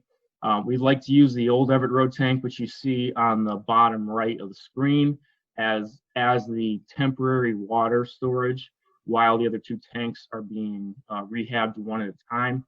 But we need to determine whether this is feasible. So that brings me to the water study. So what we're proposing to do, and we prepared an amendment for this for our scope of services for $15,000, is to develop a water model for the entire district. So currently the engineering department in the town and the district does not have a GIS system of their water system or a water model. So what we'd like to do is develop a water model to see how the system responds to different stresses and factors within the system.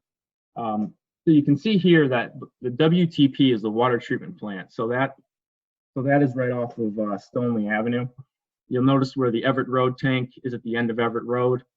Clapboard Ridge to the top, to the north, that's behind the ShopRite, and then Lindy Drive is right in the middle of the residential neighborhood on Lindy Drive.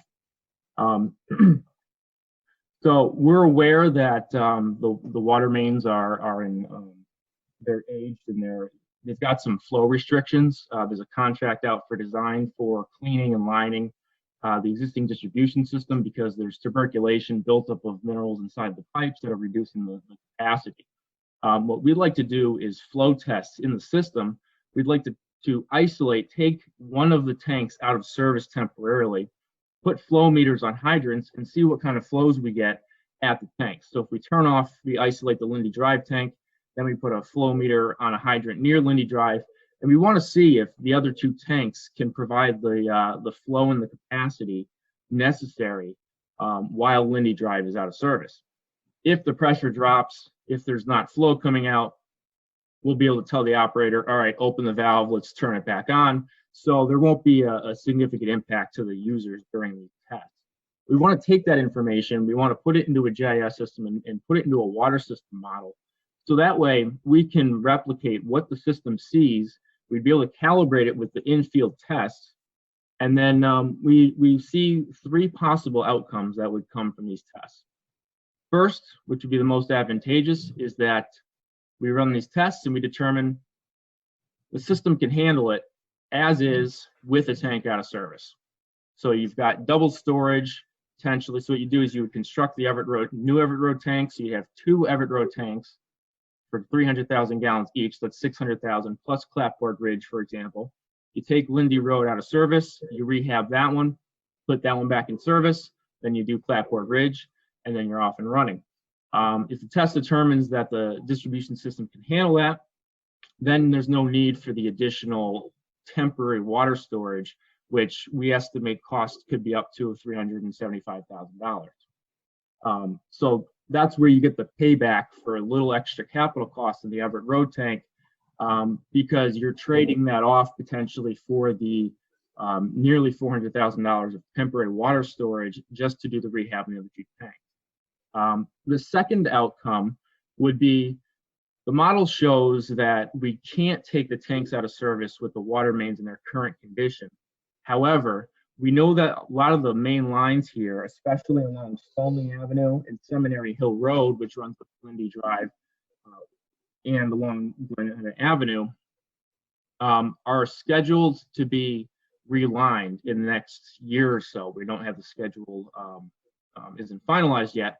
But what we can do is we can calibrate the model to show what it looks like with pipes in their current condition. Then we can make the pipes look like they would in new condition and see what the water model tells us. If it tells us that the system should work when the pipes are restored, then we can suggest recommending that we build the new Everett Road tank, we leave the existing one in place, we wait for the distribution system to be upgraded, which is a scheduled project, and then when that's completed, then we rehab the other two tanks. The third option would be distribution system can't handle it either way. You rehab the tank, you rehab the pipes, you don't rehab the pipes. The approach doesn't work, and then you're back into a temporary water situation while the other tanks are being rehabbed.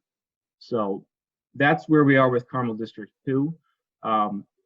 I can go on to the next district, but I kind of want to open. This is the biggest one for discussion, so I want to see if there's any questions from the board at this point. Yeah, I just have a few. With the Everett Road tank, if you guys rebuild a new one, are you ever going to take the old one down? Remove the old one? Yeah, I mean, the plan would be to take it down when the rehab is done for the other 2 tanks. If the town decides to keep it as a spare, that could be an option as well. I think we'd leave that to the board and for Rich to decide. Okay, and then I just want to make sure I had the numbers right. You're saying to bring in the temporary water would be around $375,000 while you're relying on the other tanks versus what you guys want to do with the water system model would be 15,500? Correct. Okay. Yeah.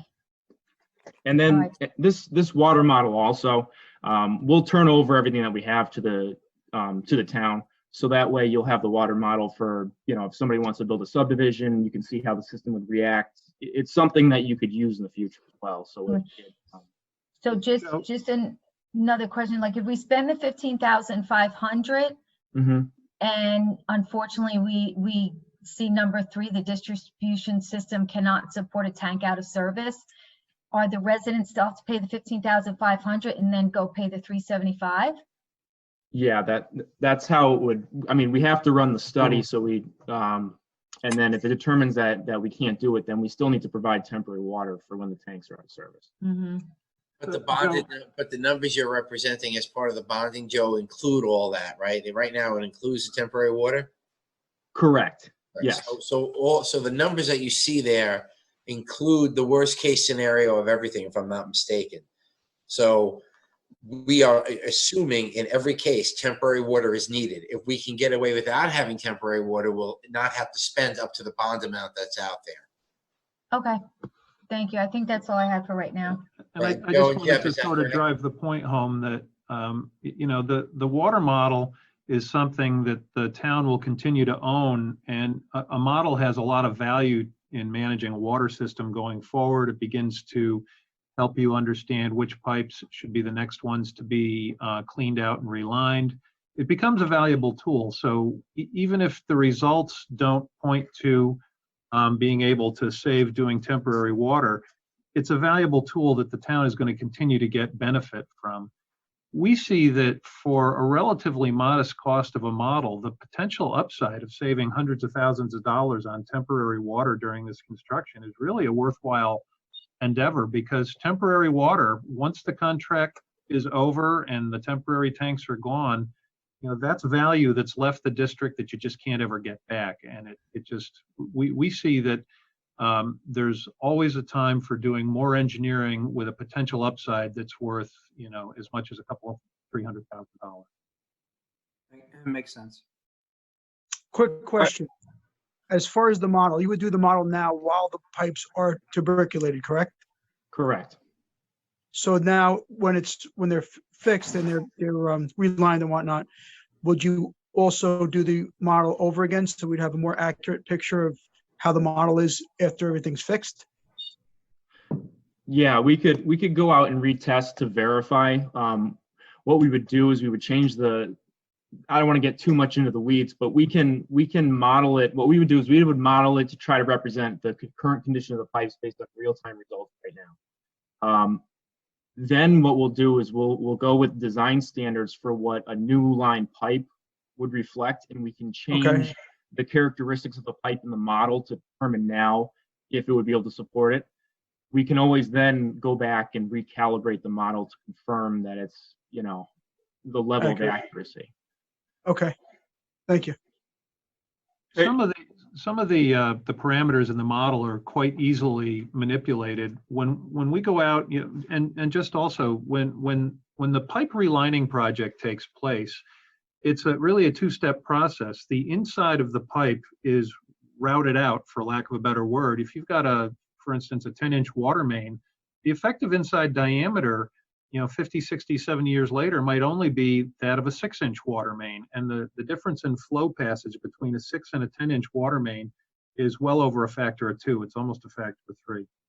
So not only you basically restore the full diameter of the water main, and then you put a coating on the inside of it, which also helps to seal it and keep the tuberculation from coming back.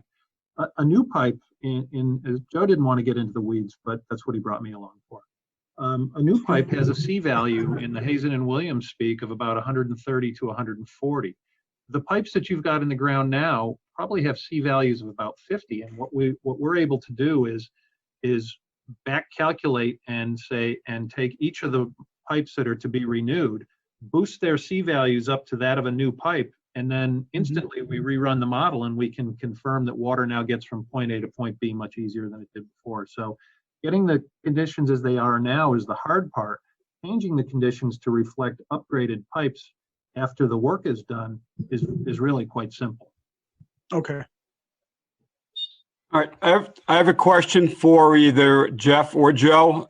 Guys, this is Kenny Schmidt, the supervisor of the town of Carmel. My question is, has there been any thought or any consideration to increase the size of the Everett Road tank from a 300,000 gallon storage tank to a 500,000 gallon storage tank? And I like to think that I'm a forward thinker and I'd look into the future a little bit.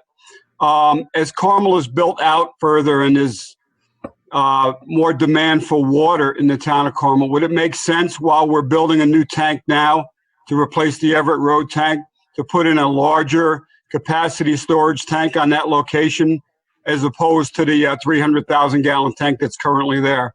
Has there been any thought behind that, whether or not, you know, if we have the property, the land adjacent to the current storage tank, would it make sense to put and this is for Rich Franzetti too, would it make sense to put a larger tank there as opposed to replacing it with the same 300,000 capacity tank? Sure, I'll start. Yeah, we have had some discussions about that. We've also discussed the possibility of making the tank slightly taller, which would increase a little bit of pressure in the system. Not significantly, but by a few PSI. We understand that there's some pressure concerns in that area of town. We'd have to look at the system overall. We don't want to have too much storage. We have to make sure there's adequate turnover in the tank. But as with these new tanks, with each one of these tanks, we're going to be installing mixing systems, so that makes that concern a little bit less. I think I'll kick it over to Jeff to see what his thoughts are, and then maybe Rich can put a bow on it. Yeah, I think all I would add to that is there's adequate storage now, and the storage seems to be where it needs to be. If you look at the map, you can see that the tanks are located sort of centrally in the population centers, and you can just tell where all the houses are because that's where all the pipes are. That's where all the residences are. I think we'd have to look and see if in the area that really is served by the Everett Road tank, if there's a lot of likelihood of future development there. If you're going to put more storage in the system, is that really where it wants to go? We can build whatever tank makes sense. We're forward thinking too. We're trying to take sort of a long master plan kind of look at this thing and try to get really the best outcome for the town. It's, you know, we think that rather than forging ahead and just taking tanks out of service and rehabilitating them and putting back and paying for temporary water doesn't make a lot of sense. If a year from now we can do it without temporary water because the water mains have been renewed. So we're trying to take this sort of 30,000 foot view. But I guess, as Joe said, I would leave it to Rich to chime in on what the likelihood of future development around the Everett Road tank is and whether or not that's actually the right spot for it. Well, there is two senior housing developments that could potentially be added on to that water system, which is over in the vicinity of Centennial Golf Course. There's two projects that have been before the planning board over the years, the senior housing projects. And correct me if I'm wrong, Rich, would their water supply be coming off of the Everett Road water tank for that area? I don't know, most likely yes, but it comes throughout the whole system. It's pumped through the whole system and all the tanks would do it, but it would be proximate to the Everett Road tank. And that's the Gateway Fairways projects. I believe yes. And there was also talk that a tank would be put up for that project by the developer. At least that's my recollection. I wasn't around when all that happened. So anybody who has a history with that may want to chime in.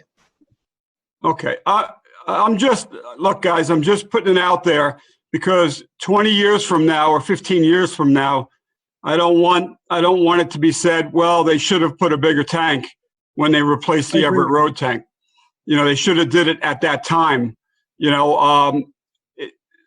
So I don't know, let's, I don't want to spend too much time on this, but I think it's worth at least looking into a little bit further to determine whether or not that's something we should be doing. And I don't know what the cost is going to be, you know, going from a 300,000 gallon tank to a 500,000 gallon tank. I don't know what the additional cost might be, but obviously there will be a cost increase. The cost is very proportional to the storage.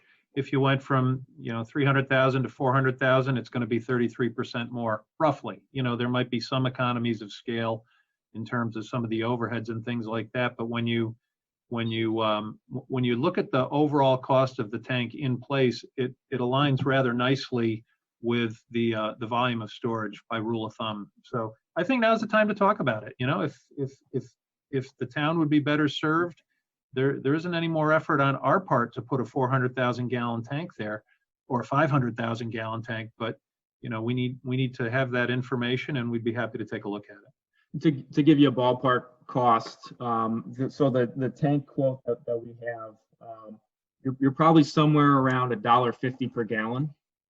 So just to give you an order of magnitude for how much you would be increasing for a larger tank. All right. Does anybody have a calculator with them? Yeah, what do you need, Kenny? For an extra 200,000, more. it's 300. Oh, I said Greg can do it in his head. All right, go ahead, Greg. For an extra 200,000 gallons times That's 300, $1.50. an extra 300 grand. $1.50 a gallon. More, I mean, thumb it. So, I mean, the answer, the question here is, what do you need before you spend the money? What do you need for storage for your future demand capacity? Mm-hmm. Right. If That- a 300,000 gallon tank at Everett covers in conjunction with the Clapboard Ridge and the other tank, Lindy tank covers your demand, you know, with whatever degree of safety factor you have in there, then I'm not sure you even go down the road. If it's borderline or it doesn't, then it's something you consider. That's not A lot of it would come from the supply and the plant that you're going to be putting in. It needs to be able to have the capacity to do it and supply. So it's really driven by what the plant is, and the storage is there also, and that helps you, but the plant is what drives it. Guys, I'm just putting it out there because, you know what, it's worth the discussion because, you know, measure twice and cut once, you know. So I'm just putting it out there. We're replacing the tank. Should we increase the capacity of it at this time, as you know, for another $300,000 cost? Should we do it now? If the answer is we don't need to do it, that it's not necessary, I'm good with that. But you know, if we should have done it and we didn't, we don't do it, well, shame on us for not doing it now, as opposed to, you know, waiting another 15 or 20 years to do it. That's all. I just wanted to put it out there that, you know, it's worth having the discussion. Okay, And no, I guess I it agree with depends you. upon whether or not the plans for those other, you know, the senior development, if they actually have their own storage tanks there, then obviously it doesn't seem like there would be a need. But if those plans don't have that, then it might be something to definitely consider But what the senior development involves is the future demand. Okay, if there's 300 units of senior housing that are going to be built there, that affects the demand. My recollection is that a tank adjacent to the Everett tank was part of that concept. But that's a 14-year-old approval where a shovel's never been put in the ground. So even though the approvals are still current, you know, I think what you're looking at, and I'll let the consultants tell you that, and they can tell me if I'm wrong, the cost of the tank, the life expectancy of the tank, and your future demand, your future storage demand, and your future actual use demands are the factors you're going to put in there. And it's probably a fairly simple inquiry as to whether or not it's even something you should be considering. All right. Well, who would listen, Greg? Who is going to have that discussion? I mean, is that Weston and Sampson is going to determine whether or not that we should or we shouldn't? I mean, who's going to give us a report? I think that I think your demand is in your plant study, okay, and your yield study for the lake and Lake Mayapack. That those particular studies, okay, estimate your 50-year demand. Rich, chime in here anytime. Is that not correct? That is Or correct. Your 30 or 40-year demand. Okay, so those are the numbers that you're basing with, and when you have a demand, there's a certain portion of it that you're going to keep stored, right? So those two are related numbers. I'll provide that report to the folks at Weston and Sampson, and they can review it, because I think we did talk about storage, and I don't remember if it was sufficient or just barely sufficient for the future demand. So it's something that we've done already, Ken. All right, so could somebody do an analysis for us to determine whether or not that needs to be done, if we should increase the capacity of that tank or not? That's really what I like I'd like an answer from somebody, and the whole board would like an answer from somebody. Do we do it now, or just replace the 300,000 gallon tank, or leave it, or increase that capacity on that site to 500,000 gallons? So I don't know who's gonna provide us with that analysis or the review and get back to us, but I'm asking that if somebody can do that, in the near future, I'd appreciate it. And Mary Ann, let us know. could you do that for us? We'll take care of it, Ken. We'll get you an answer. We'll coordinate with the two consultants for the distribution system in the plant, and that's where it'll come from. Exactly. I'll take care of it. We'll get you an answer, Ken. Okay. We'll get the board an answer, not just you, Okay. the whole board. Okay, and Rich, also include those two senior housing developments that are proposed that have been before the planning board. Although they've been sitting idle and there's nothing moving forward with them, there's still two projects that could be sold or purchased by a new developer, and they could be built out. Am I right, Greg? They absolutely, they are existing approvals with demands that have to be factored into the consideration for the overall district demand, and however that relates to storage. And they have been as part of the Hazen and Sawyer study. I think Rich is right. And we've never eliminated them because the they've builder always has the been right in to there. build them. Yep. So it should be fairly easy to get that information then, since we have it, right? And then they can put together like a matrix for us all so we can look. Yeah, like I said, I'll handle taking care of that. Okay.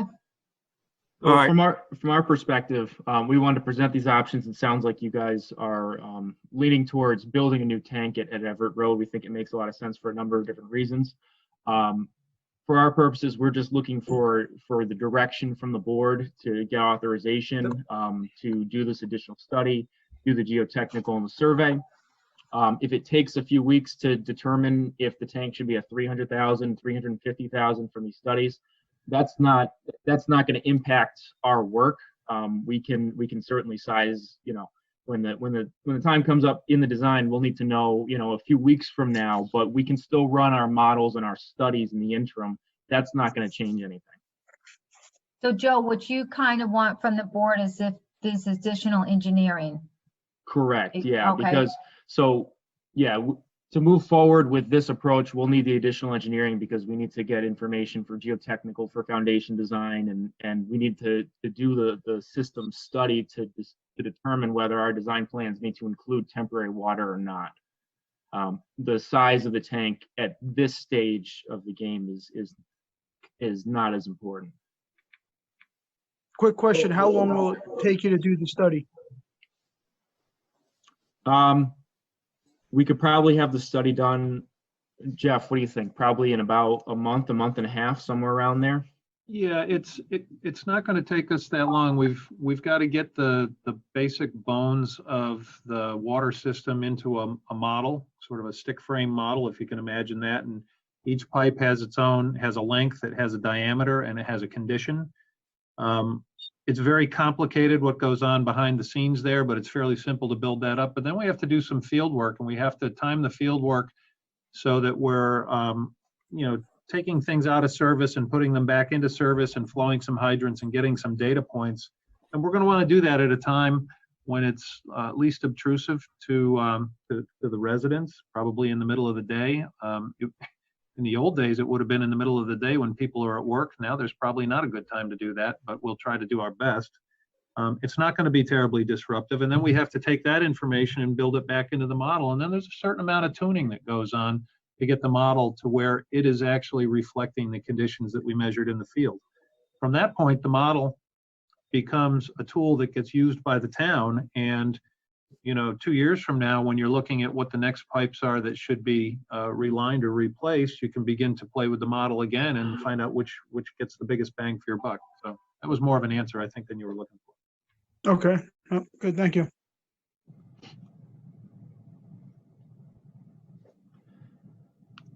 All right. So there will be some level of disruption of service during the modeling phase, correct? Limited. What our approach is to have somebody by the valve that isolates these tanks. The system operator will be, on cell phones communicating. We'll run the flow test. If we see that pressure is significantly dropped at the hydrants, we'll have them open the valves and get the tank right back in service. So flow tests don't take a terribly long period of time, 20 minutes, half an hour per location, Jeff. Yeah, not even that long, but we're going to need to move them around. And basically, as you're looking at this map that Joe's got up, if you close the valve on the Lindy Drive tank and you open up a hydrant just down the street from the Lindy Drive tank, we're trying to see if the water can get to the south end of the system from Everett Road and Clapboard Ridge. It won't take us long to know whether it can do that. So we're going to do that in a variety of points and use that to calibrate our model. We'll spend a few days in the field doing it. We'll try to minimize the impact. If the system can wheel water from one side to the other, there'll be very little impact. There'll be some slight pressure drops. But if the system is as bad as we've heard that it is, there might be a little bit more pronounced pressure drop. I don't think anybody's ever going to be fully out of water, though. We'll let the public know. We'll put something on the webpage. We'll put a public notice out there so that people are aware of what's going on. Standard type fare. So it's not just going to be done on a Tuesday and nobody knows about it. Similar to hydrant flushing. You put a notice out, the water may get a little bit dirty for a day or two, and everybody knows that people are working on the system.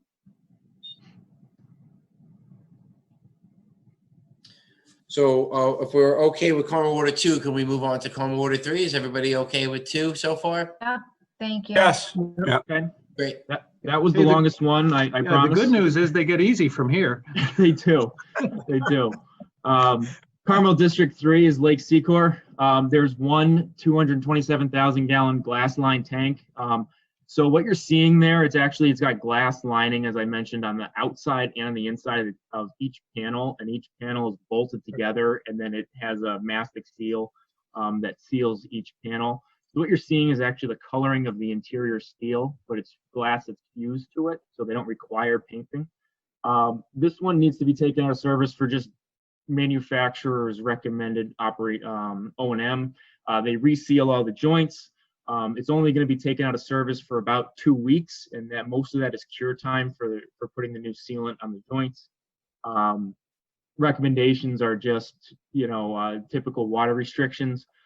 This is the only tank in the system, so we've engineered an approach already to put temporary trailer-mounted hydrodynamic tanks, basically pressure tanks. If anybody has lived in a house with a well, you know how those well tanks work. It's basically those tanks on steroids. We locate them on the entrance to the wastewater treatment plant. There's open space there. We put a series of those tanks.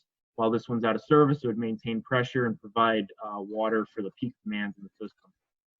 The rehabilitation cost is within the bond estimate, so there's not a lot to discuss here. We're going to just press forward with the scope as originally written.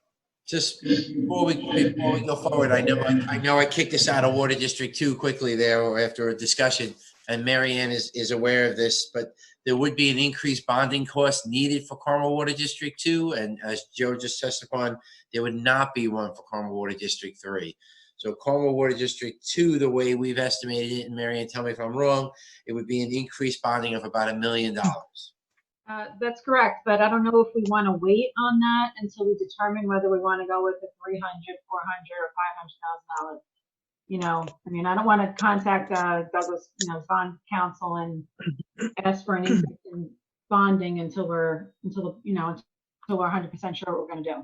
And the results, if I may jump in, the results of the water model would also be significant because of this this number includes a significant number, as we mentioned, for temporary water storage too. Okay. So does that make sense to the board to wait? Mm-hmm. Yes. Okay. Yes. Okay. District 8. District 8 is a little bit more complicated than District 3. There's 2 glass line tanks. There's one on Crest Road. It's a 263,000 gallon glass line tank, and then there's one on Kings Ridge, 74,000 gallon tank. Excuse me.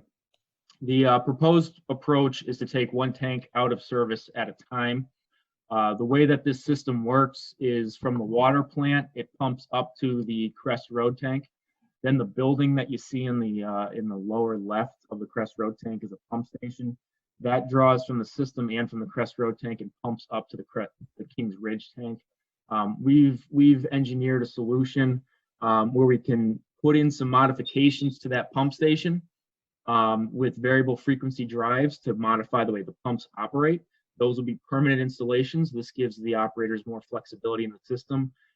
Variable frequency drives allow the pumps to ramp up and ramp down with demand as compared to like a standard on and off approach. So this helps during some of the peak demand. And then we'd put a temporary pressure vessel for the Kings Ridge tank when that one's out of service. Our estimate to rehab those costs is in the order of $250,000. The estimate for this district is $474,000. So there's no need for additional bonding for this district either. Carmel District 9. So Carmel District 9 has a different setup than the other districts we've been talking about. District 9 has a 10,800 gallon hydrodynamic tank located within this lovely building that you're seeing here. So the hydrodynamic tank is what I mentioned earlier. That's the pressure vessel. So it's a big pressurized tank has some storage capacity, but also maintains pressure within the system.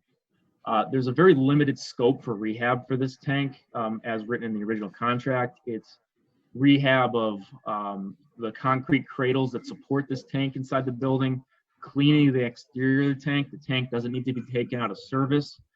There's going to be no noticeable impact to any of the users. However, the system operator has requested that the wood structure that encloses this tank, we don't want to call it a building because it's not inhabitable, but the wood structure be replaced. They did some roof work a few years ago, but it's multiple roofs on there. The wood facing could use a little bit of a facelift. So we put together an amendment within our or request within our amendment to meet the request of the operator. Without replacing the wood structure, we estimate this work, including our engineering costs, to be $8,500. So that's within the bond estimate of $17,000. However, replacing the structure, we've got an additional design fee to replace the structure, plus the construction of the structure itself is the bulk of the cost. So the total in cost, we estimate that to be around $35,000. So that's just something that we'll need the board to decide how you'd like to proceed on this district. So Joe, would it be replaced with another wood structure? Yeah, so what we're proposing is taking it down to the foundation, which is made of concrete masonry blocks. So if you can see maybe you can't see my cursor, we would take the wood structure around here and then the roof across, so you have one roof. The back side of the structure is actually constructed out of this stone wall here. There's actually a stone water tank right behind it. So the roof is, you can see the board there actually is mounted to the back side of the wall. So it's replacing, and you can see it a little bit in this photo here from the back side. So it's replacing 3 sides of the building, wood framing, and a new roof on top. Okay. Thank you. Okay, and on to the final water district. This is Water District 14. This is, Hey, Joe? yes, Joe, I'm sorry. Can you back up to that last slide? sure. It's you're identifying that as the Vista Ridge tank rehabilitation. I believe it should be Vista Terrace tank rehabilitation.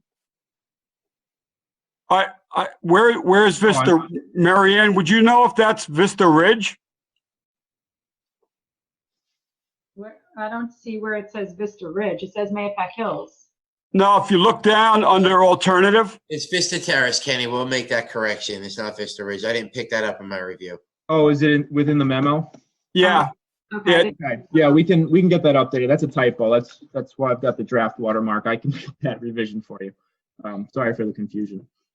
Okay, and guys, my recommendation would be to go ahead and do the work on the wood structure also. So, I mean, whatever your thoughts are, but I think while we're doing this, rehabbing the water tanks and doing this work on it, I think it only makes sense that if the wood structure truly needs to be replaced, that it's old, it might be rotten in places, we could either do it as part of this project, or you could do it separately and bid that work out separately. It's up to you guys. Yeah, I agree with you, Kenny. I think it needs to be done as well. If we're going to do it, let's do it right. Yeah. So, I mean, if the number that we have there, the additional 15,000 estimated construction, if we feel that that's a good number, then we should just include it in this project. Can I ask, is the thought process to do all of these tanks all basically at the same time? Yeah, we're gonna get to. Let me just say, in other words, of all of these projects, all of these tanks that you looked at, I mean, can you categorize, on a scale of 1 through 10, 1, doesn't need it, or 10 has to be done ASAP? Is this something that we're talking about doing all at one time? The original scope, and I'm going to get to slides that talk about the bidding process, because I know you guys were talking about the Carmel Dam. So you've got a similar thought process here, because you're dealing with 9 different tanks through 5 different districts. You're also dealing with different types of construction. You're dealing with rehab of steel tanks, which is different work than rehab of the glass line tanks, which is different than new tank construction. So we'll get to that in the next couple slides. But the plan was, or the original scope was, for us to bid all of these tanks at the same time. They are in different districts, so you're impacting different parts of the town, so it's not like you're compounding. Joe, you're answering part of the question, but you're ahead of the answer that I think Frank was looking for. So the answer to your question is, Frank, is yes, the intention was based on what we've seen with the reports by Pittsburgh Tank in 2019, was that some of these criteria and some of these rehabilitations need to be done. Not everything in the Pitt Tank reports needed to be completed, and that's partly what Weston and Sampson came in and looked at. They basically said, okay, we went through the list of Pittsburgh Tank. They had some emergency stuff. They had some simple stuff. They had some other stuff, but a lot of it needed to be done. And so the answer is yes, the work needs to be done. The timing of it is different, kind of what Joe was touching on there a little bit with, are we going to go with a new tank? Is we can put in a new tank while Lindy tank, like in Water 2. You can rehab one tank while another tank is being put in, the new tank's being put into service, right? So you can get 2 out of the 3. At least if I'm wrong with that, Joe and Jeff, let me know. But I mean, that's the way I would see it. Right. Water 8, you can do the rehab, you do your 2 rehabs, they can be going. Now it all depends on who's going to be doing the work.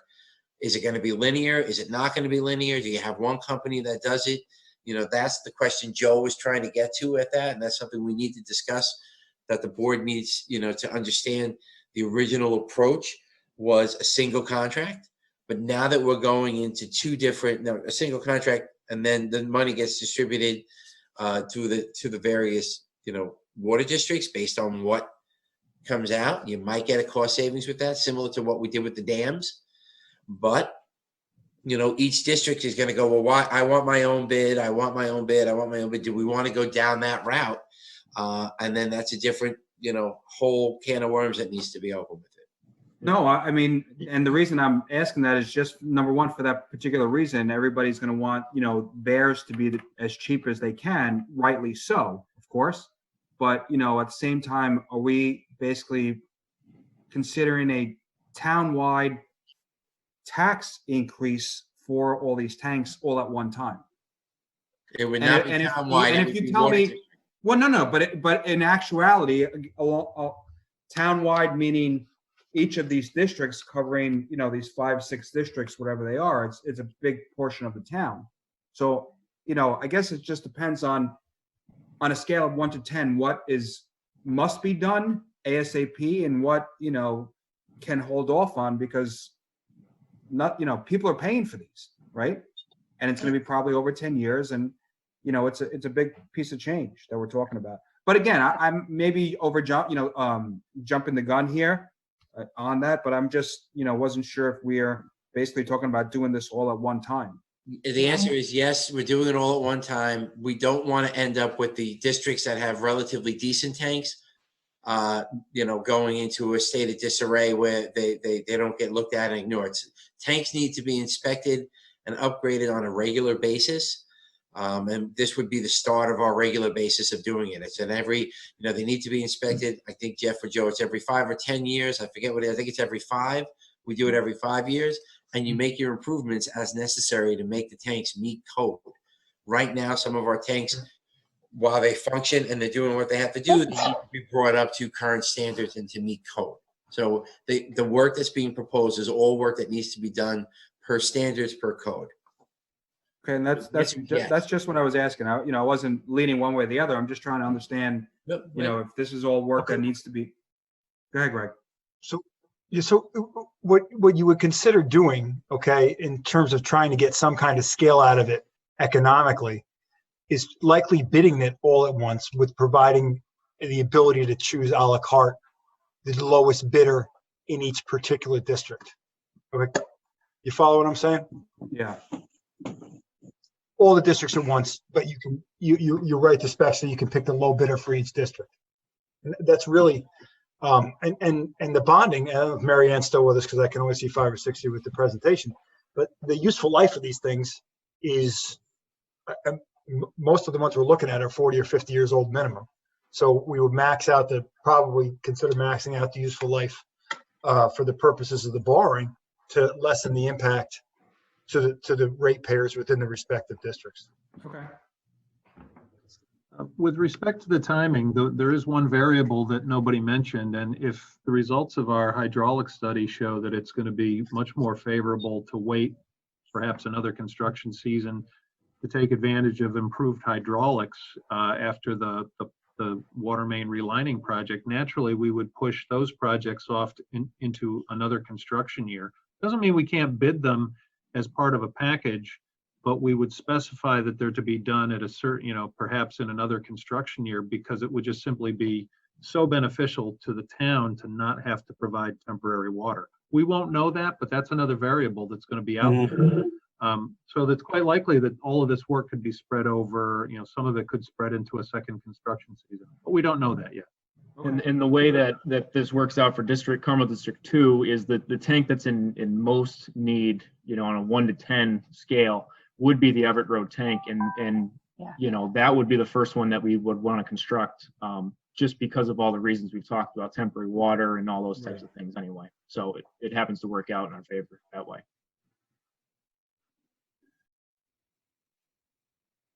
Okay, so if there's no more questions, you want to talk about 14 and then possibly the bidding, which we touched upon a little bit. So just briefly go through 15 and then. Yep. So 14 is the last district. So these 2 lovely tanks that you see in front of you are the other 2 welded steel tanks that are in the district, or that are within the town that we're looking at. They're 2 18,000 gallon tanks. We did a cost analysis. We compared rehabbing both tanks compared to building a new tank, a new glass line tank next to it, a 40,000 gallon tank to replace the 2. The nice part about this, it doesn't impact any of the temporary water discussion because we can build it offline, connect into the water main, then take these other 2 tanks out of service, similar to Everett Road. Also similar to Everett Road, we would need to do a geotechnical evaluation, a survey of the area. It is a large town parcel, but we want to make sure that we have it surveyed. SHPO and seeker review. We don't need a water model for this district, obviously, because we're not changing any of the hydraulics here, and we don't need temporary water. Including our request for additional engineering services within the capital cost estimate and our base contract, we're still within the bond estimate of $391. We're estimating to be around $375,000, and that's for replacement, which happens to be cheaper than the rehab of both tanks there. Hey, Joe, well, yeah, I'm still on. The maintenance cost for the $57,000 on this as well as the other ones, is that the every 5-year maintenance that Rich was talking about before? No, that would be the maintenance recommended by the manufacturer. That'd be the maintenance that we're doing for districts 3 and 8 for the glass line tanks. So that would be the resealing of the joints of the plates and things like that, safety inspections, any kind of modifications to the ladder because of new OSHA regulations, things like that. Okay, and you do that every year? No, that's every 20 years. Oh, every 20 years. Okay, Yeah. perfect, thanks. And just so you know, when Marion and I talked about the project, so we talked about the additional bonding for Water 2. There would be additional bonding needed for Water 9 if we're going to go with the additional building. And there also would be additional bonding needed for 14, although even though Joe and Jeff just said they would be under in their estimate, we also have to include the soft cost for the bonding company. So Marianne, I'll let you take it. It's an additional, I think it's about $27,000 that we're short in the bonding for Water 14. So what we would have to increase the bonding, or for Water 9 and 14, we can look at what funds we have in the operating funds and transfer it into the capital funds instead of bonding out for those districts, and then just look at what we would have to increase the bonding on for Water 2. None of this includes the cost for new fencing, correct? No, we included site fencing as part of the estimate. Oh, it is. Yeah. But site fencing that'll stay up, not just during the construction? Correct. Let me just double check. I've got it in front of me. Yeah, so the plan would show a new chain link fence surrounding the new tank as well. Okay, That's needed. It's always part of security. You can't have them wide open anyway. right. Yeah, no, I just wanted to make sure because I don't remember seeing anything about how much it would cost for the fencing. Like where it had the cost analysis on each one of them. Yeah, we didn't provide we have our own Excel sheets that we use to develop these costs. So we didn't, it's an aggregate of all the site components. So that would be connecting to the water main, demolition of those tanks, site fencing. There's a whole host of things that we've included in these costs to give you the overall total. Okay. Guys, don't laugh at me, but I'm going to throw a crazy question out there. Rich, you hear me? Yes. Aren't we going to need a water storage tank for the irrigation of the new fields we just built there at Airport Park? Wasn't there some discussions about we needed a water storage tank? I don't believe that they're putting a water storage, are they? I don't know the design on that. All right, well, the only reason why... One of the possible models. Kenny's right. There was one of the possible models. They did talk about it, Ken. And the only reason why I bring this up, when we build the new water storage tank for Water 14, is it possible to leave one of those 2 tanks that are currently there, possibly to leave one of those tanks to use as our water storage tank for the irrigation fields as opposed to putting up a new tank for that purpose? Can we use one of those 2 for that? The short answer is yes. I just don't know if it's a viable answer. So yeah, we'll look into it. We'll just double check what's going on. Certainly. Yeah, within our cost estimate, we included the demolition of the tanks. However, you know, if you guys decide to hold on the tanks, that would just, you know, reduce the cost, and they can be mothballed. Well, Joe, if we do need a tank for the irrigation system, we would probably just need one of those 2 tanks. So yes, I mean, Sure. Listen, you guys can tell, I just put things out there, you know, that I'm thinking about, you know, as we're just, Tank out there, Kenny, keep it and use it, you're right. yeah, if we need it, as opposed to building a new one, you know, use one of those 2. So, All right. so Ken, the smart ass answer is if you want the tank, we'd be happy to give it to you. I know you would. But I know. the engineering challenge will be because it's going to be a seasonal tank for irrigation. The engineering challenge will be to keep the irrigation water separated from the drinking water. And there may need to be some fancy plumbing or a backflow preventer or something like that, so that only the water that goes in that tank and then goes out through the irrigation heads never comes back into contact with the drinking water. But absolutely, if you've got a use for it, we'd rather not demolish it. And well, certainly I can give you the design drawings, Jeff and Joe, that just went out. They were put out to bid. There's a contract going out to have the water source from the county in a well brought to us. I just don't know where it's going to directly. So, okay. So Jeff and Joe, are one of the tanks, because I see to rehabilitate, because if we would use one of those tanks, I obviously would have to be rehabilitated. So is one of those tanks less, because I'm assuming they would be about 200,000 each to rehabilitate. So would one of them be less to rehabilitate that we could keep? Well, irrigation tanks survive at a much, I'm sorry, irrigation tanks can operate at a much lower, how do I say this? You could use those as an irrigation tank without rehabilitating them, quite likely. Oh, okay. They're only a seasonal tank. You're going to use it for a couple of months, and then it's going to sit through the fall and the winter. If it's got a little bit of rust in it, it's not going to impact it because nobody's drinking it. Because nobody's drinking it. Okay, perfect. As long as it's safe and it doesn't present a a hazard if the tank opens up or springs a huge leak and spills 18,000 gallons of water. That's the concern, but an irrigation tank occupies a much lower rung on the ladder. Oh, right. So all right. the bulk of the cost would be painting and things like that, but we'd want to make sure that you put in the proper safety equipment for OSHA concerns and stuff like that for the ladders, fall prevention, things like that. But yeah, Jeff, echo what Jeff said. Yeah, it wouldn't need to be fully painted and rehab. It's a much lower standard that would need to be met. And to answer your original question, I was looking at the cost estimate, and both tanks are the same vintage. They were put in at the same time, and our estimate has them basically the same cost. So okay, there isn't one tank that's significantly better than the other one. Better than the other. Good, Kenny. Good thought. All right, guys. So you're on tonight. I don't know why, Sue. I'm tired, but maybe that's why. I don't know, but let's look into that, guys. All right, Rich. yes. Thank you. Okay, we can move on. Okay. This has taken longer than we wanted. I know it's getting late, so I just want to quickly go over, and this is just food for thought because I know you guys are dealing with this on the dams project.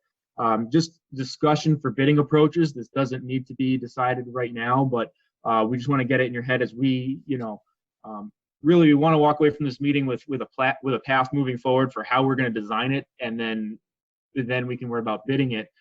So there's multiple approaches. So the first one would be a single contract where you would bid this all as one package, 9 tanks, well, 8 tanks if you consolidate the last 2.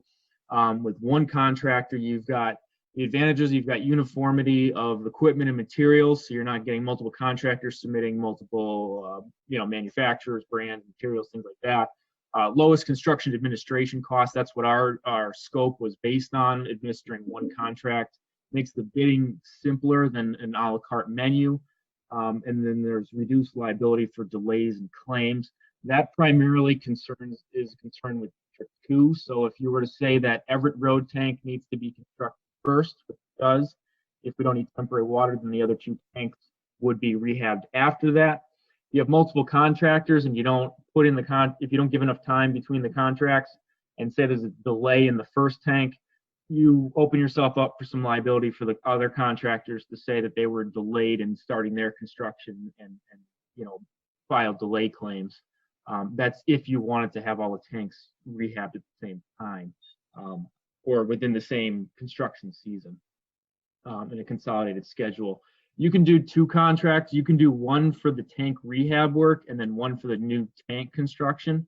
So it's slightly different work between constructing a new tank and rehabbing a tank. You'd have different contractors for that. You'd avoid markups. So if you had one contract, if you had one GC that was doing everything, they would most likely hire subs to do, say it was a glass line tank installer that won the contract. They would hire a sub most likely to do steel tank rehab in District 2 because that's a different type of construction.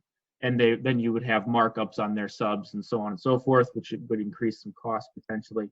On the flip side, there's a little increased CA costs, but construction admin costs typically don't eclipse the savings that you'll get from the construction side. The construction side usually is a lot more expensive than the engineering side. And then the third option that we've discussed, or we put out there, is 6 contracts. So that's 1 contract per district, which would make some sense, especially since, if you recall, District 9 is really cleaning the tank and building building a new structure. That's really more of carpentry work than tank rehab work. You've got a couple of glass line tank rehab jobs in Districts 3 and 8.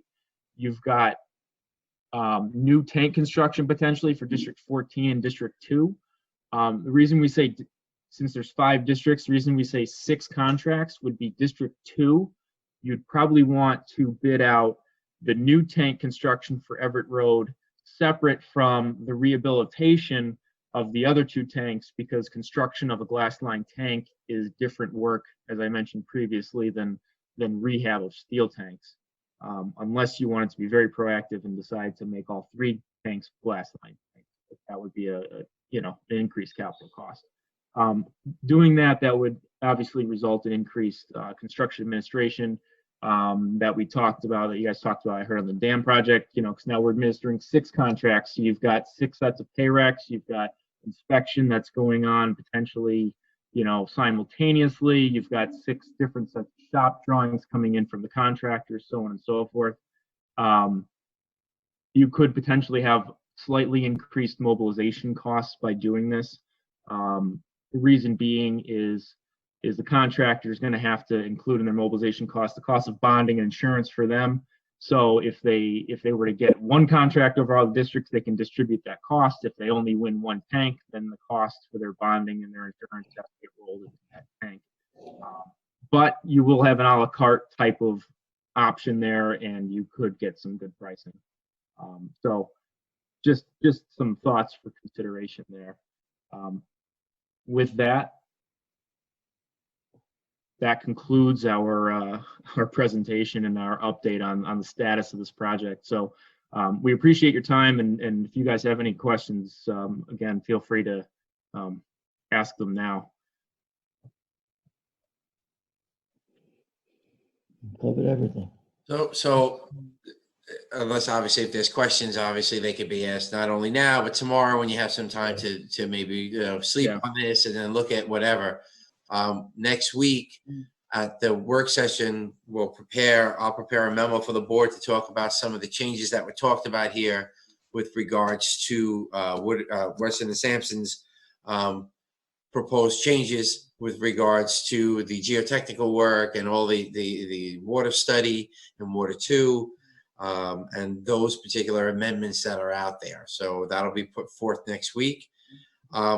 Jeff and Joe, I know we haven't talked about this, but you have the whole thing with regards to the contract CM stuff. If we're going to have changes and we're going to have it just this once, I don't want to have I don't think the board wants to see another change come through with regards to that. So is the CM different for you if we change it, or you're going to need to change that going forward, depending on what gets chosen? Yeah, depending on what gets chosen, we would have to evaluate that and provide changes. If we go, the original anticipation was one contract. So if we go from one contract to 6 contracts, obviously that's an increased effort to have to manage 6 contractors with all the associated administration that goes along with that. So yeah, we would have to provide an amendment for that as well. So I don't know how the board feels about this. I would recommend that they put that amendment together now. If we're going to go with an a la carte, which is what Greg had recommended or mentioned earlier, maybe not recommended, but mentioned a way to go. It could be bid out as one with the various pieces. It's going to have rehab and it's going to have new tank. And then we're going to pick a la carte and that's going to be the way it is, right? So unless the board thinks otherwise, your decisions, or, I think that's the way maybe we should approach it. Yeah, I think we need to try and find the sweet spot as we get a handle on what the work is that needs to be done, because I don't think anybody wants to manage, 6 or 8 contracts on this thing, because that's just going to be a lot of paperwork, a lot of duplication. There's got to be the right number of 2 or 3 contracts that bunches the right kind of work together with the right, so that you pair the work with the contractor that's best at doing it.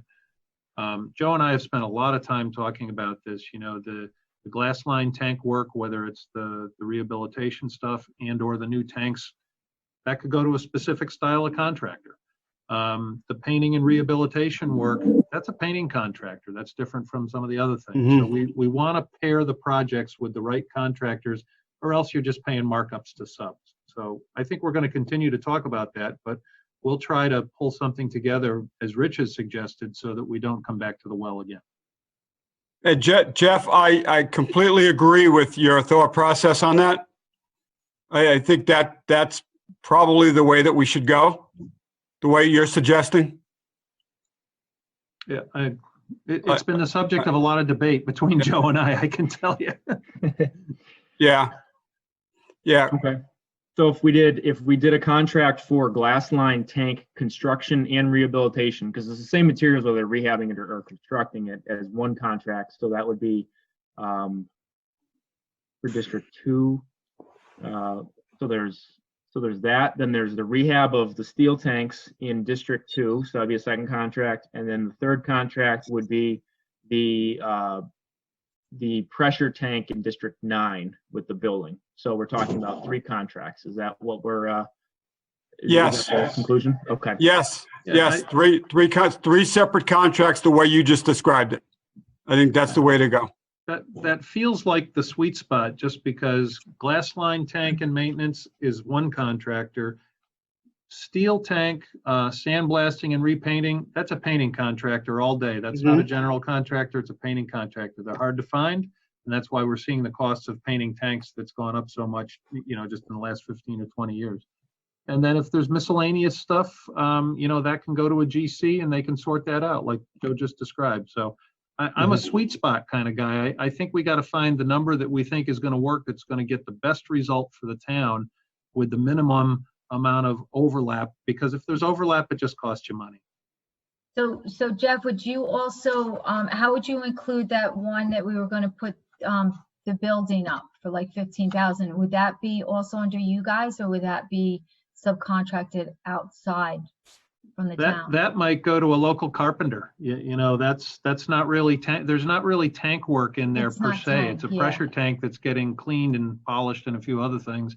Okay. But, that could be a local carpenter. And in fact, in an effort to keep work local, a small contract like that, sometimes we change the bidding rules a little bit. We relax some of the bonding requirements and insurance requirements, and we encourage a local contractor who can come in and knock that work out, who may not carry $500,000 in bonding capacity because they're just too small. So these are all the things that are in play as we look forward to getting these things pulled together.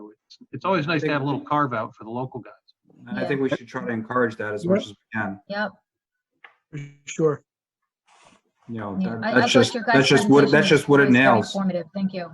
Oh, that one doesn't fall into any other category than just carpentry. Yeah. All right, perfect. Thank you. So, thanks to everybody for having us in this format. I thought this is the first board meeting that we've done virtually, and I couldn't say enough great things about it. And Joe and I don't have a 2-hour drive home. Isn't that nice? There you This is a go. winner. Yeah. That's right. Well, Yeah. Thank you. Joe and Jeff. Appreciate Absolutely. it. Well, we appreciate your time. Thank you. Yeah, thank you. Thank you. Okay, guys. Have a good night, Joe and Jeff. All right. Good night. Take Thanks. care. Good night. Good night. Thank you. Okay, so I have the next 6 agenda items. Are we going next? Yeah. No, Too we're going soon? home. Too soon for that one? Mike Borelli's falling asleep. Mike's got to go home. I'm out. He's past his bedtime, guys. Go to bed Kenny- early to rise. Kenny, don't forget you wanted to mention the assessment thing on May 26th. The what? The assessment. Oh, the Board of Assessment Board of Review. Board of Assessment Review. Review on May Is it 26th. okay if I leave the meeting? Bye, Yeah, Rich. you can leave. Thank you, everyone. Good Bye, night. Rick. We'll talk tomorrow. You're the reason we had to stay here. Mary Ann, you can Bye, go. Mary Ann. Night. Did I just suffer No, through Greg. it? Bob, you can go. Time for the supervisor announcements. Mary Ann. Good night. It's been like a month announcements since we had only. any. There's probably like 20. Bye, Greg. I'm staying. Are you tossing Greg's me? not going anywhere. Am I getting jettisoned? No. So, all the taxpayers should have received, or they will be receiving, their new tax assessment values on their property. I know I got mine I think it was yesterday I got it. So, the next step now would be that if you disagree with your assessed value that the assessor's office has determined would be your new value of your property, which is the driver of your assessments, of how much property you pay in your tax bill. If you disagree with that, you have to file a grievance with the town tax assessor by May 26th. May 26th is the Board of Assessment Review, where we have a 5-member board that would hear your grievance. So you would grieve your taxes before the Board of Assessment Review, but you have to fill out an application in order for you to be heard. So the applications are available from the town assessor. I believe you can get them online. Yes. You don't have to come in here to the town hall to get that. So if you want to be heard with respect to your tax assessment, now's the time for you to fill out a grievance application and go before the Board of Assessment Review. But be prepared when you do meet with the Board of Assessment Review on May 26th. You should bring some backup with you. Something that a real estate appraiser can perhaps appraise your property.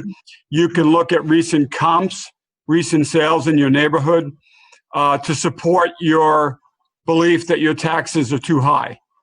So you have to, it's like going before like a zoning board or going before any review board. You have to articulate to them why your taxes should be lower.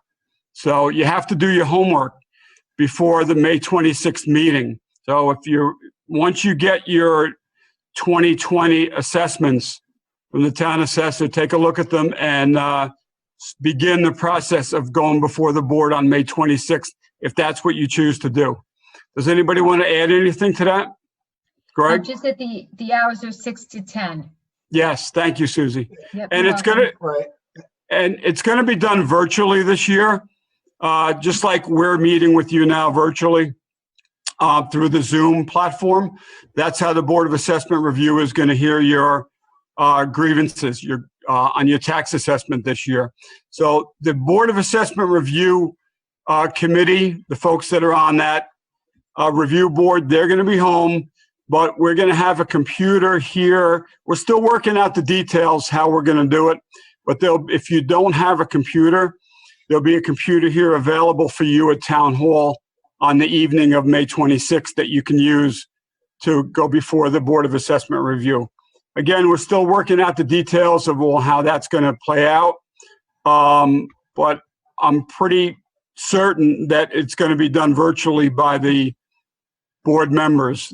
They'll be home We're still working out the details, how you're going to actually present your case to them virtually. I'm not sure if we could set up that many Zoom accounts or links.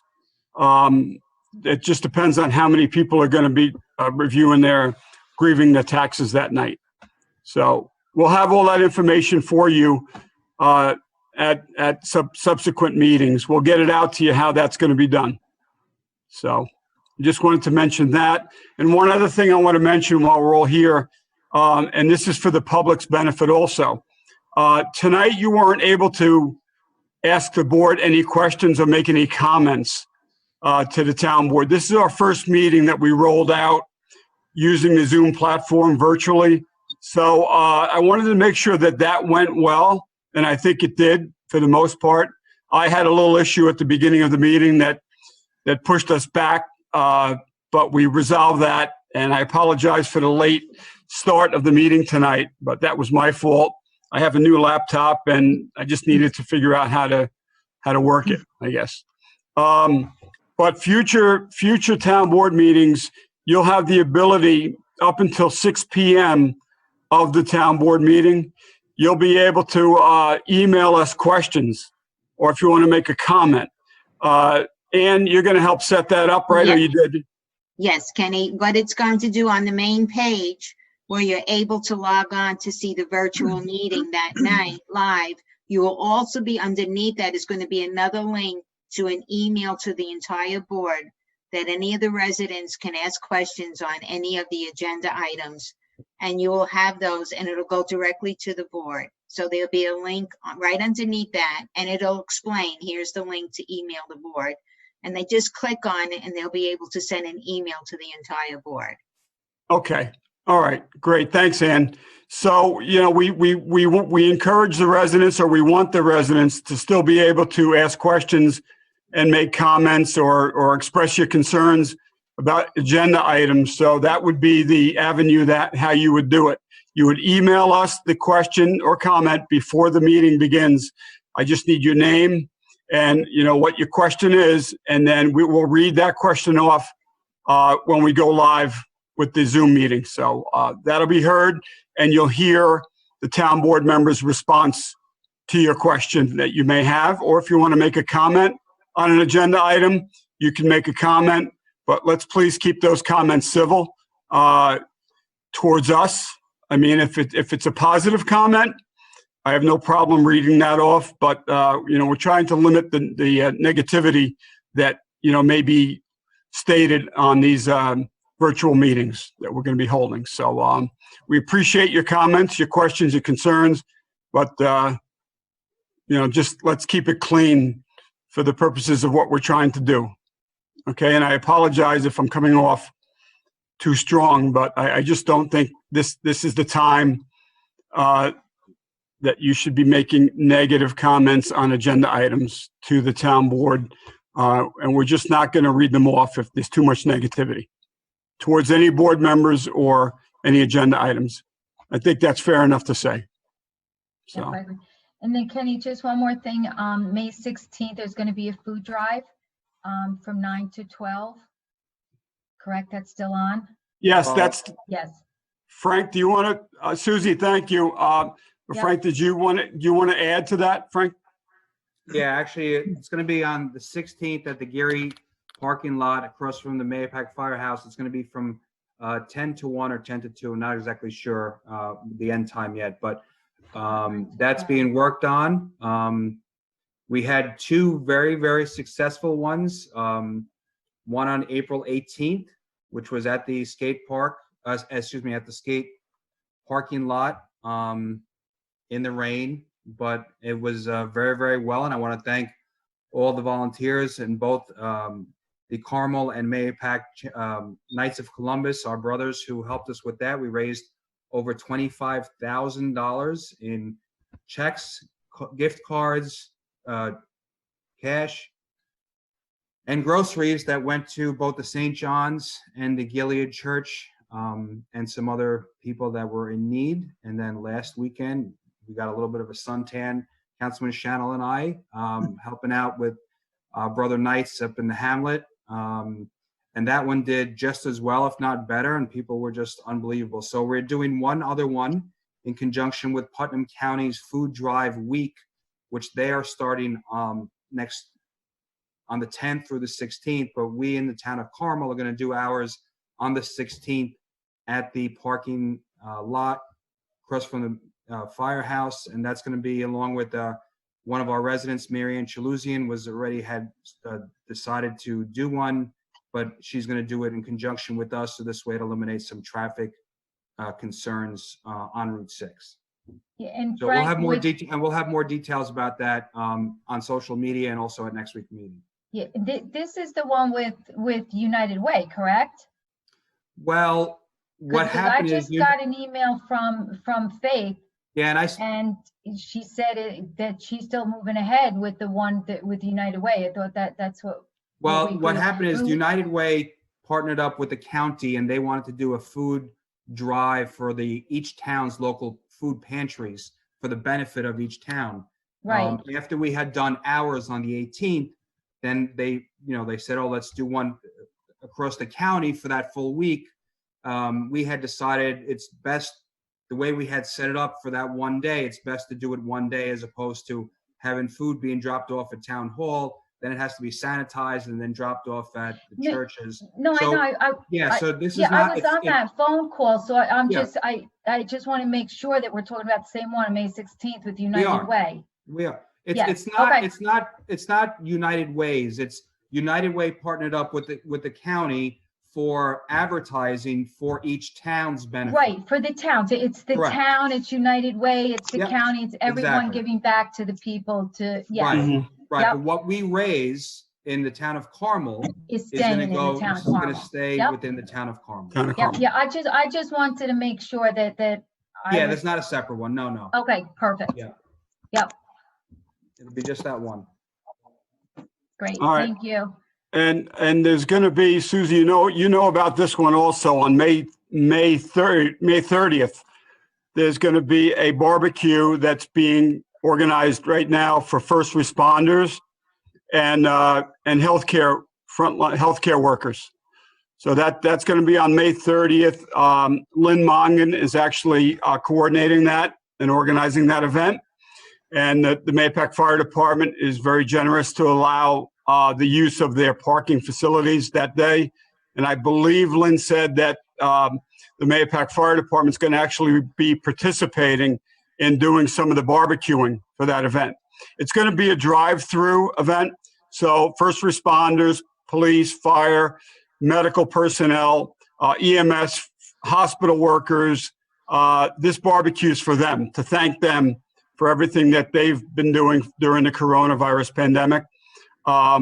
It's going to be free to them, but everybody's going to be staying in their cars. So the barbecues will be going earlier, hamburgers, hot dogs, salads, things like that. And we're working on the details of that now too, but that'll be on May 30th for first responders that have worked tirelessly and done a terrific job and they continue to work hard during the coronavirus pandemic. So that's for them, to thank them. Susie, you want to add anything to that? Yeah, no, I just want to thank Pepsi because they're going to be donating all the beverages for it, which is nice. And like I said, everything is going to be the social distancing.